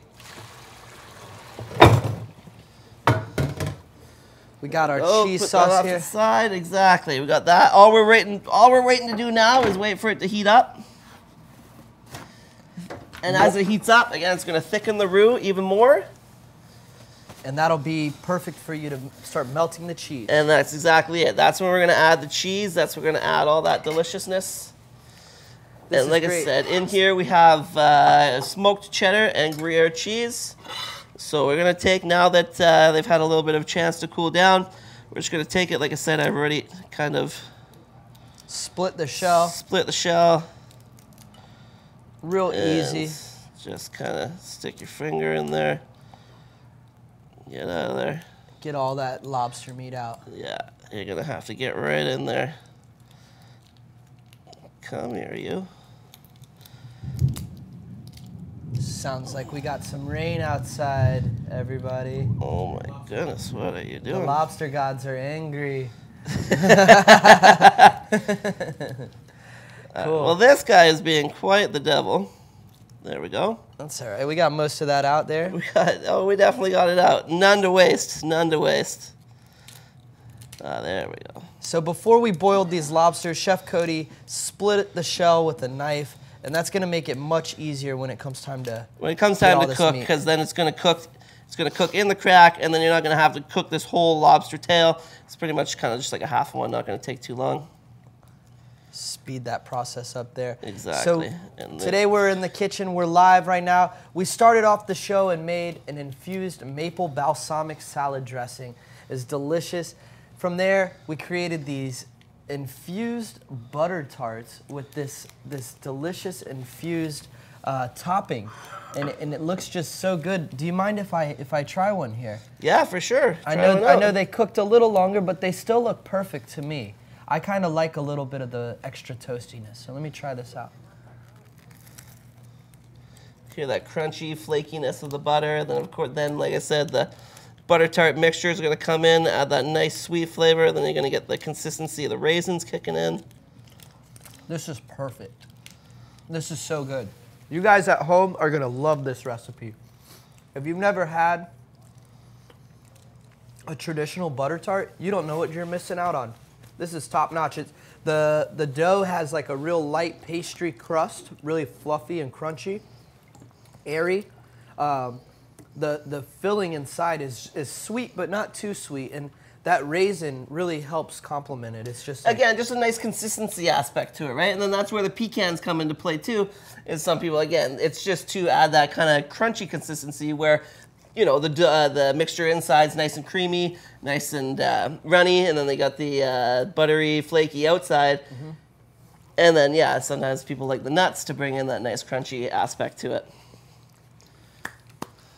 That's amazing right there. That's the butter tart with the infused filling and infused crust. Amazing. Chef Cody, you cleaned these lobster tails. These are looking great. We got all our lobster meat here. And now that cream sauce is coming along nice. Yeah, you can see it. It's just starting to get that smoke or the steam. And then you know that the sauce is starting to get hot. And then a couple more minutes, wait till that gets a little bit more hot, and then we'll start adding the cheese. And cheese is really all about consistency and flavor. You know, if you like, it's all up to you what kind of cheeses you. Like I said, today we're using Gruyere and smoked cheddar. You can use cheddar and mozzarella. You can use Gruyere and Parmesan. You can use tons of different kinds of cheeses. The sky's the limit. Again, what I say, a recipe is just a guide. Yeah. That's all that is. You know, you can look at it and be like, oh, well, I don't like that recipe because it's got green peppers. Well, if you don't like green peppers, add red peppers, or add yellow peppers, or add whatever you want to. Same as this recipe. Like, we're putting lobster in it, but you can put bacon in it. You can put chicken and bacon in it. You can put hot dogs in it. You can put tuna in it if you want to. You know, all sorts of different stuff. Garen Angel, how you doing, bro? I have had an absolutely beautiful day. Beautiful day. You feeling hungry? Top it off with a little mac and cheese going on. Some lobster. We got Chef Cody Lindsay in the house right now whipping up some lobster mac and cheese for us. We're just letting that sauce get nice and steamy, nice and hot. Beautiful, beautiful. And that's exactly what we're going for. You can see it. Once the roux starts thickening up a little bit more, once that cream takes hold, once that cheese gets in there, gives it just that extra little bit of deliciousness. It's just going to take it from cheese sauce to next level cheese sauce. Boom. Just like that. From regular mac and cheese to magical mac and cheese. Oh! Now, is this infused? 100%. Yeah, we used a whole stick of magical butter in there. I love that. Now, there's weird stuff. Not weird, but it's great. Canada's got full legal, but no edibles yet. But no edibles yet. Exactly. It's the system is really weird. I don't know. It's beautiful. I mean, it's progressive. It's progressive, and it's getting on the way. But I don't understand how they can be, not afraid of cannabis. Seems to be in everybody's house. That's true. Well, that is true. That's great for me too. I was like, great. Don't allow edibles. That's great. I'd love to teach people. I'd love to teach everybody how to make with it. That's perfect. Don't do that. Why are you so happy? Exactly. And then again, it's so weird. They're like, okay, well, we're gonna legalize the plant, but you can't make food with it. Right? And home grow. Yeah, and home grow. Let's celebrate that. That will be awesome. Yeah. Big ups to Canada. It's crazy. Our system is absolutely amazing. Were you direct? No, we were not. I was not direct. I went from Victoria, Seattle, Atlanta here. Well, because you're like, yeah. Like that's the other side. The other side. I know. I see these guys' itinerary. I was like, what? Toronto, right to Tampa? I was like, come on.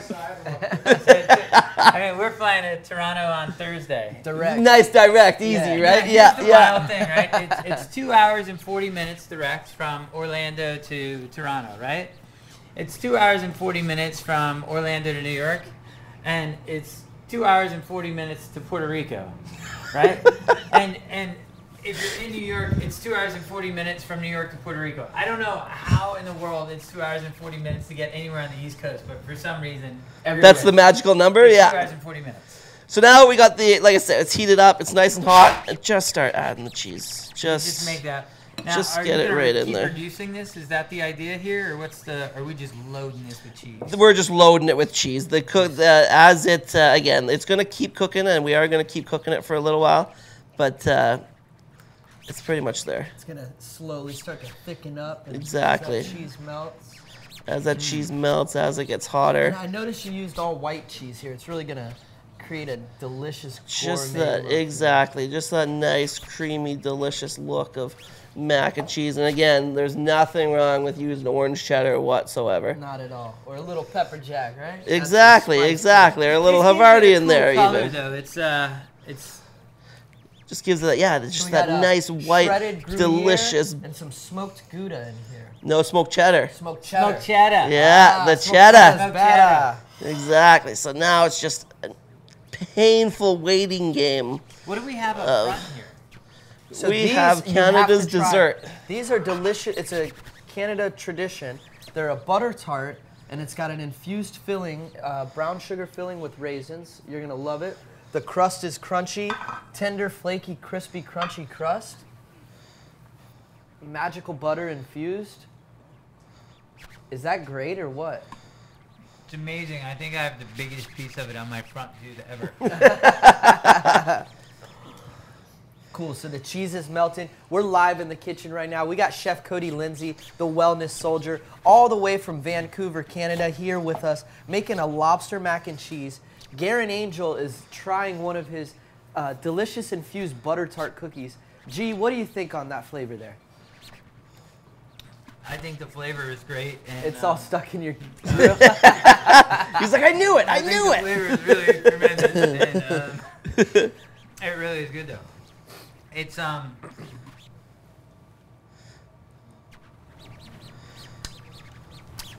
little bit like a pastry. cinnamon raisin. Yeah, like a Oh, cinnamon roll, maybe. yeah, a lot like a cinnamon roll, I think. I like it. It does sort of remind me of that. I would make that. That was a big one. You know, get this man a water. Oh, so you can see it. You can start to see it thickening real nice, becoming a nice cheese sauce, that nice velvety texture that you're looking for. And is there such thing as too much cheese to add to it? Yeah. It's like too much fun. It's yes and no, because you can. If You can definitely overpower, right? It's not about overpowering, it's about mixing it with the noodles. And then if you add too much cheese, it's just going to turn into that cheese. Like a thick block. Yeah, like a thick block. And then even if you put it in with the cheese, you take a little bit out, it's going to like take the whole pan with it. Yeah. I've had mac and cheese that's too cheesy before. Exactly, right?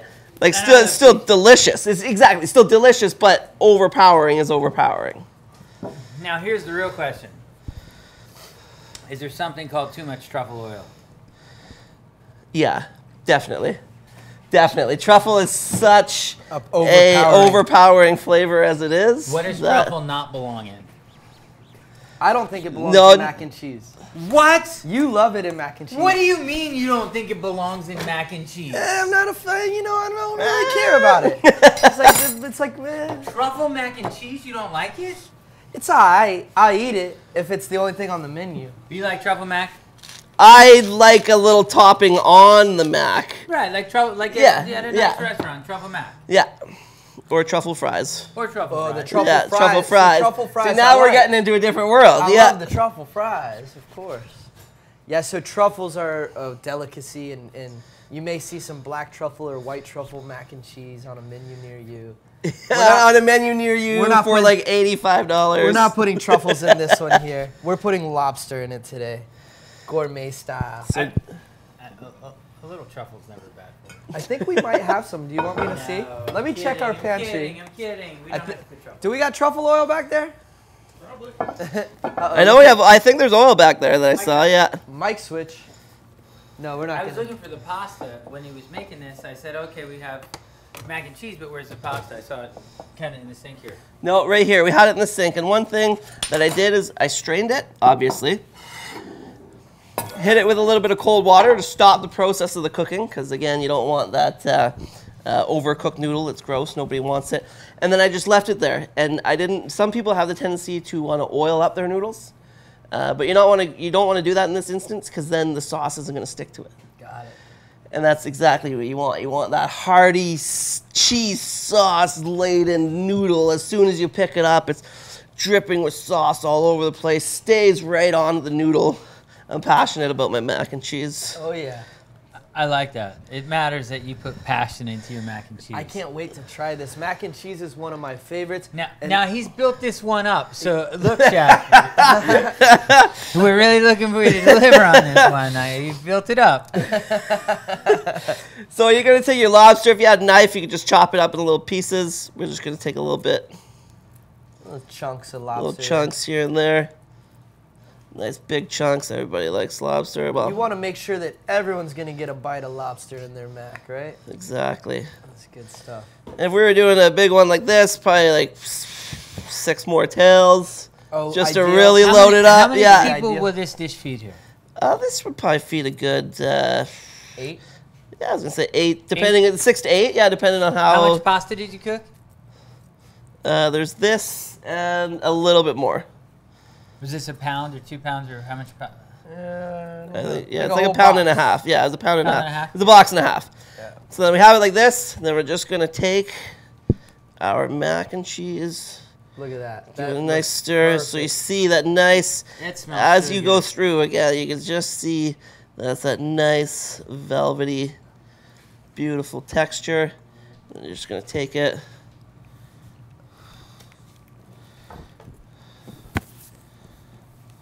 It's hard to ever go home and eat dinner when you work here. I bet. We're very blessed to have these great chefs here. We got Chef Cody whipping up this lobster mac and cheese. And the one thing that absolutely irks me the most about mac and cheese is when you get that mac and cheese. Actually, I'll use one of these. Is when you get that mac and cheese and it's dried out. Cheese isn't all the way through. And it's not all the way through. No, and you can tell that the restaurant made it ahead of time, had them sitting in the little dish, got it ordered, kind of put it in the oven, then the broiler, and sent it out. But at that point, the noodles sucked up all the sauce. You get it? It's like a dry, just not what you want. That's why, again, making it myself. So now we're just going to give it a quick mix. Look at this. It makes all the difference. That's big time. delicious. Because now we know Perfect that consistency there. there's a nice consistency. Every noodle's got it. And again, you can see, like, if we had the oil on the noodles, The cheese wouldn't stick to it wouldn't be sticking to it. It's Yeah. like that. So you can see the chunks of lobster. lobster throughout. So beautiful. Gorgeous. So we're just gonna take That it. cookie was great too. Yeah, Did you what- try one of Again? those? Of course I did. That's why I highly recommended it to So you. is that like a Canadian specialty? Yeah, it's like Canada's dessert. That's Canada's dessert. It's Canada's dessert. That's right. If you ask Canadians what the national dessert are, they're either gonna say the Nanaimo bar or the butter tart. So then we got this. It's all mixed up beautifully. There's going to be lots of cheese on there, lots of cheese sauce. So we're just going to take our leftover cheese that we have here, Oh yeah. Top it. pretty it up, top it up. Top your mac and cheese with more cheese. That Mm. looks beautiful. And now this is gonna get baked in the And then oven. baked in the oven with a little bit of, breadcrumb. just Look at like that. to give that little Just give it a crunch little as bit it of comes crunch on out. top. Now, what I love mac and cheese when it's prepared this way, but I want to eat the whole top thing. Like I don't want to share my top part. It's like a French onion soup. Like the top Yeah. part is The mine. top is the main deal. Yeah. My wife wants the some soup, of the soup. meh, Like you can have okay. some of the broth and the onions, right? Like And then of course you're going to take this 350-degree oven. Pretty much it's cooked already. Noodles are 3/4 cooked as the heat hits them. So for like 10 minutes, nothing crazy. Perfect. That's amazing. Chef Cody just whipped up some delicious lobster mac and cheese. I'm eating some of the stragglers there. We can't wait to have this. It's going to be delicious. So it's going to be about, what, 10 or 15 minutes? Yeah, about 10 or 15 minutes. Nothing too crazy. Is this recipe in your cookbook? This recipe is not. Actually, Might be in the second edition. I'd hate to say it. Actually, all of the recipes that we did today are not in the cookbook, unfortunately. That's all right. But that's the point. We're all the moving more on to reason. new ones. That's right. We're moving on to new ones. All the more reason to check out Magical Butter. And more reason for them to check out your cookbook. Exactly, especially the new one that comes out. That is it. Yes, that is it. Yeah. This is it here, G. Man, can we sign a cookbook and maybe do a giveaway? Yeah, I'd love to do a giveaway with all the cookbooks that I brought today. Yeah, so let's do So in the some 10 minutes cookbooks. while we're waiting, what should we do for a contest? How do you guys run contests here? So let's do hashtag the wellness soldier. All right, and we're gonna have Chef Cody do a quick autograph here on the cover. We're gonna give away 3 autographed copies of the Wellness Soldier cookbook. All right, so do hashtag the wellness soldier. We'll pick a winner on Twitch and also 2 winners on Facebook there. And we'll mail those out. We'll also include a Magical Butter cookbook with that prize. Oh, nice. So this is gonna be a cookbook prize for you guys. Everybody tuning in at home, thank you guys so much for watching. This has been an amazing show. We've had just nothing but tremendous talent on the stage today. We had Devin Larat showing us what's up. We had Chef Cody Lindsay, the wellness soldier, cooking it up. Riyadh Bine with decarboxylation. We had Corey teaching us all about creating FICO and fully extracted cannabis oil. And our boy Matt, the legendary grower, giving us some grow tips. It's been amazing. I want to welcome all the guys from Spartan Wellness out here into the kitchen with us. Let's bring them all out right now. Can't forget about Bob Jordan. Bob Jordan is in the house as well. Bring them all, bring 'em yeah, all bring 'em all. out. We've had quite the crew here today. You know, a lot of people kicking around. You know, it really brings up the atmosphere around here. You know, having people It's been a around, tremendous having. day. I enjoyed arm wrestling a lot, and you know, it brings you back to your youth. I don't know the last time you've arm wrestled, but it's fun. Get out there, arm wrestle. Oh, you Oh, we got a challenge going down. Winner gets the. Oh, you mean we're actually gonna? That's like an acceptance. Oh yeah, all day, any day. We do it like Japanese style. Over the oven. Oh, the loser will burn their hand. Come on out, guys. Let's get you all out here in the kitchen. Hey, thanks so much. So cool. It's so fun. It's so Actually, fun. Love having you guys. yeah, let's pull this. This is like a temple of happiness, I swear. It's a fun place. We're blessed. It's been Beautiful. We got that and we fresh love bringing salad. people in and having them be part of it. And you Oh yeah, you getting hungry? Oh, we're getting into that, eh? It's so weird. Anyway, And we're gonna have that sweet Matt coming out any minute. Except for Ottawa, but that place is not real. Yeah, you showing I'll be in Ottawa Friday. sticks of butter and all of it. Yeah. All right, guys, we got all the gentlemen here from Spartan Wellness. We got Bob Jordan, our friend here, Chef Cody Lindsay, the Wellness Soldier, whipped up an amazing meal. Thanks, Bob. The lobster mac and cheese is in the oven now. It is just All the getting boys ready. are getting hungry. We're ready to eat. Guys, where can we find you at? Where can everybody at home check you guys out if they want to know more about what you're doing? Well, you can. I think I got this going. Yeah. Doubled up. Yeah. Okay.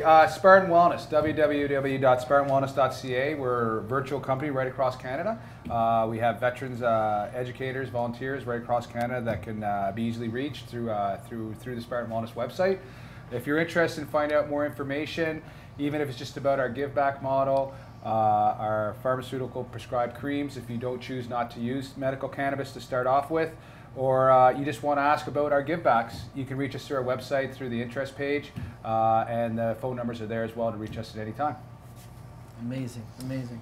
And the Wellness Soldier, where can they find you at? You can definitely go to thewellnesssoldier.com. All sorts of information and goodies on there. And please, if you're out there, please subscribe to our YouTube channel. We have videos coming out monthly. We're just about to start another round of them, and those are going to be coming out once. We're going to be starting to do another 15 for this one company, and when those are done, we're going to be putting one out every week. So we're going to be having quite a bit of videos coming out. Like I said, we got a cookbook, thewellnesssoldier.com. It's The Wellness Soldier on all social media platforms. Please reach out. Any questions, anything. I'm here. Amazing, amazing. And Garen, we're heading back up to Canada this week. I can't wait. And just to break off for 1 second from this and get to the heart of what's brought everybody together here. cannabis helps people, right? It's affected and changed all of us in some way. A few minutes ago on the phone, I had a friend call, and it's a friend that she is the mother of a very good friend of mine. Was in a bad spot about a year ago, and got on CBD, got on THC. Was really not keen to try THC, but I said, look, this should be part of your protocol. And liver results just came back after 1 year. Her enzymes are down tremendously. Her cholesterol is down tremendously. She has confidence, and her MS is subsided, right? And it was really neat because, I said, it was an emotional exchange, and we were crying back and forth. And, I said, look, I've always looked up to you. And she said, well, now the roles have changed. And that's kind of the interesting thing with this. You can dig your heels in, you can get involved, you can help people, and people look up to you because you're giving them solutions and answers. So educate yourself on cannabis and go help others. That's kind of like me and Matt were talking about that last night, because me and Matt were both kicked out for using cannabis within the military.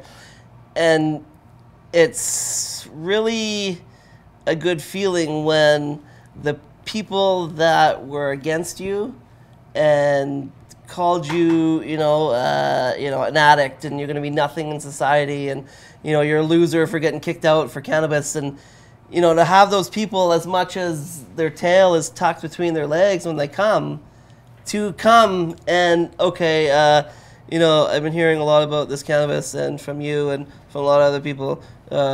You think you could help me try that? Yes. Yeah. 100%. Yes. Yeah. I'm not holding grudges. You want to come? I'll help you. 100%. The spot we're at now, which is cool, I've noticed the way that the industry's approached it. As this transition's occurred, there's not a bunch of I told you so's. It's just a bunch of welcome arms. Come on. Yeah. Look, let's see what we can do to help you.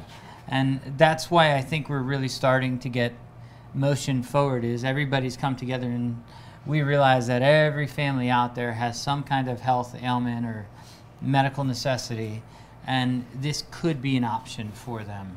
And we want to help people. So I love you guys, and it was great to see everyone. I know I didn't get to spend too much time on air with anyone, but I love you guys, and I'm glad that you made the journey from all over, both the state and the country, and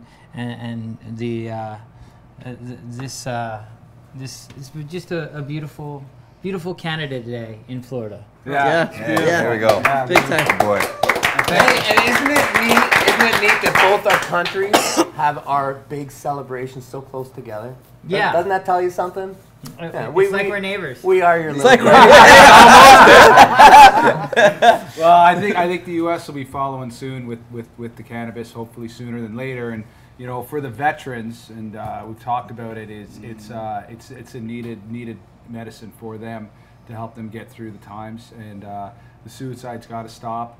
And working together, great things do happen together. And we hope that thank you very much for having us down here and letting us tell our story and celebrate such a beautiful day, Canada Day, and then tomorrow we'll celebrate Independence Day, and God bless both countries, and God bless everybody, right? So, yeah, it's together we win. I love it. Together we win, eh? Yeah. And now it's time for mac and cheese, or what? All right. Again. This is what I'm excited about. This is lobster. This is what's going to set us up for the rest of the day. It's perfect. You need You any gotta have gloves? some too, eh? There we do You a can't quick. say no to mac and cheese, lobster style. Depends on what, I gotta drive home. I'm a lightweight. We might send you with a to-go box. Yeah. We Is it on? Yeah. Perfect. Couple more seconds. Just get that top nice and browned up. You did too, eh? Excellent. Just get that top nice and browned up. Again, it's all about the presentation. It's all about the reveal. And I'll show you. I can see it happening already. One thing that you want to look for is already happening. The next is a nice brown top. Perfect. So we're just going to give that a quick little... I am so excited to try some of this lobster mac and cheese that you prepared. So happy that we've been able to have you guys out here in the Magical Butter Kitchen and celebrate Canada Day. Celebrate, you guys legalizing up there. That's huge. And thank you so much, everybody at home who's been tuning in to this show. I hope you guys enjoyed it. Let us know what you think in the comment section. We're really proud to be able to share this day with our friends from the north. Spartan Wellness, they're doing a lot for veterans and for people in general, shaking that stigma, and we're all about that. So Chef Cody's got this beautifully finished lobster mac and cheese here. So talking about noodle to sauce ratio, that's what you want to see. Wow. You want to see that sauce. You know there's lots of sauce in there. That's exactly what you're looking for. And can everybody see it? Looks good. Yeah, they got the above angle. Oh, they got the, oh yeah, nice. Eye in the sky. There it is. Yeah, you see that nice. Bubbly. Oh, you see that sweet goodness. All right, let's get some plates rocking out. I am good to go. Awesome. So we got this lobster mac and cheese. We're going to scoop up a little bit here for the team. I'm going to get just one small helping. Oh, that's what you want to see. That's what it's all about, guys. Look at that. That melty goodness. That topping. You can still see the sauce flowing. Look at that. Look at that cheese come off. Nice. Plenty of lobster in there. Plenty of breadcrumbs. Melty cheese. Deliciousness. This is excellent. Top it with a little bit of salad, maybe a butter tart for dessert. So we'll then look at, we're going straight with the theme. Nice. Get some of this served up for the fellas. The Wellness Soldier, Chef Cody, Lindsay, hanging out with you, bro. It's been such a pleasure. Let's do a quick recap on everything you created for us. So we got the maple balsamic vinaigrette mixed up with some spinach, some pecans, onions, cabbage, a little bit of goat's cheese in there. We made the mac and cheese with the smoked cheddar and Gruyere cheese, and you can see how saucy and delicious it is right there. It's amazing. And then again, to finish it off, we got some nice butter tarts, Canada's dessert. Just all around beautiful day, beautiful time down here. Amazing time spent in MB Studios. And thank you so much. Thank you, my friend. Thank you. We're going to be giving away some of his cookbooks. Make sure you guys check him out at thewellnesssoldier.com. You can also Google all of his videos on YouTube. That's true too. Just Google The Wellness Soldier and it'll pop you up. Yeah, everything's there. Hit us with the hashtag The Wellness Soldier to win an autographed cookbook. We'll also include a Magical Butter cookbook with that. Happy Canada Day to everyone. We know it was July 1st. We're celebrating it today. We're so happy and proud to have you guys down here. Yeah, show you a good time. Again. Thank you. Tomorrow we'll be celebrating 4th of July together, doing some American festivities. Make sure you guys tune in tomorrow for the 4th of July. Check out our exclusive stream on Twitch. We're going to be doing a backyard barbecue with all of our veteran friends and checking out a great fireworks show. Oh, so, that's right. We got the pulled pork rocking out tomorrow. Pulled pork, maple whiskey barbecue sauce, coleslaw. Can't wait. Can't wait. Big ups to Spartan Wellness. This was the Canada Day special from Magical Butter. We hope you guys enjoyed it. Make sure you check them out at Spartan Wellness CA. Go give them some love. Let us know what you think in the comment section. Everybody have a safe holiday tomorrow and much love. Thank you, Chef. Thank you, my friend. See you guys. Peace out.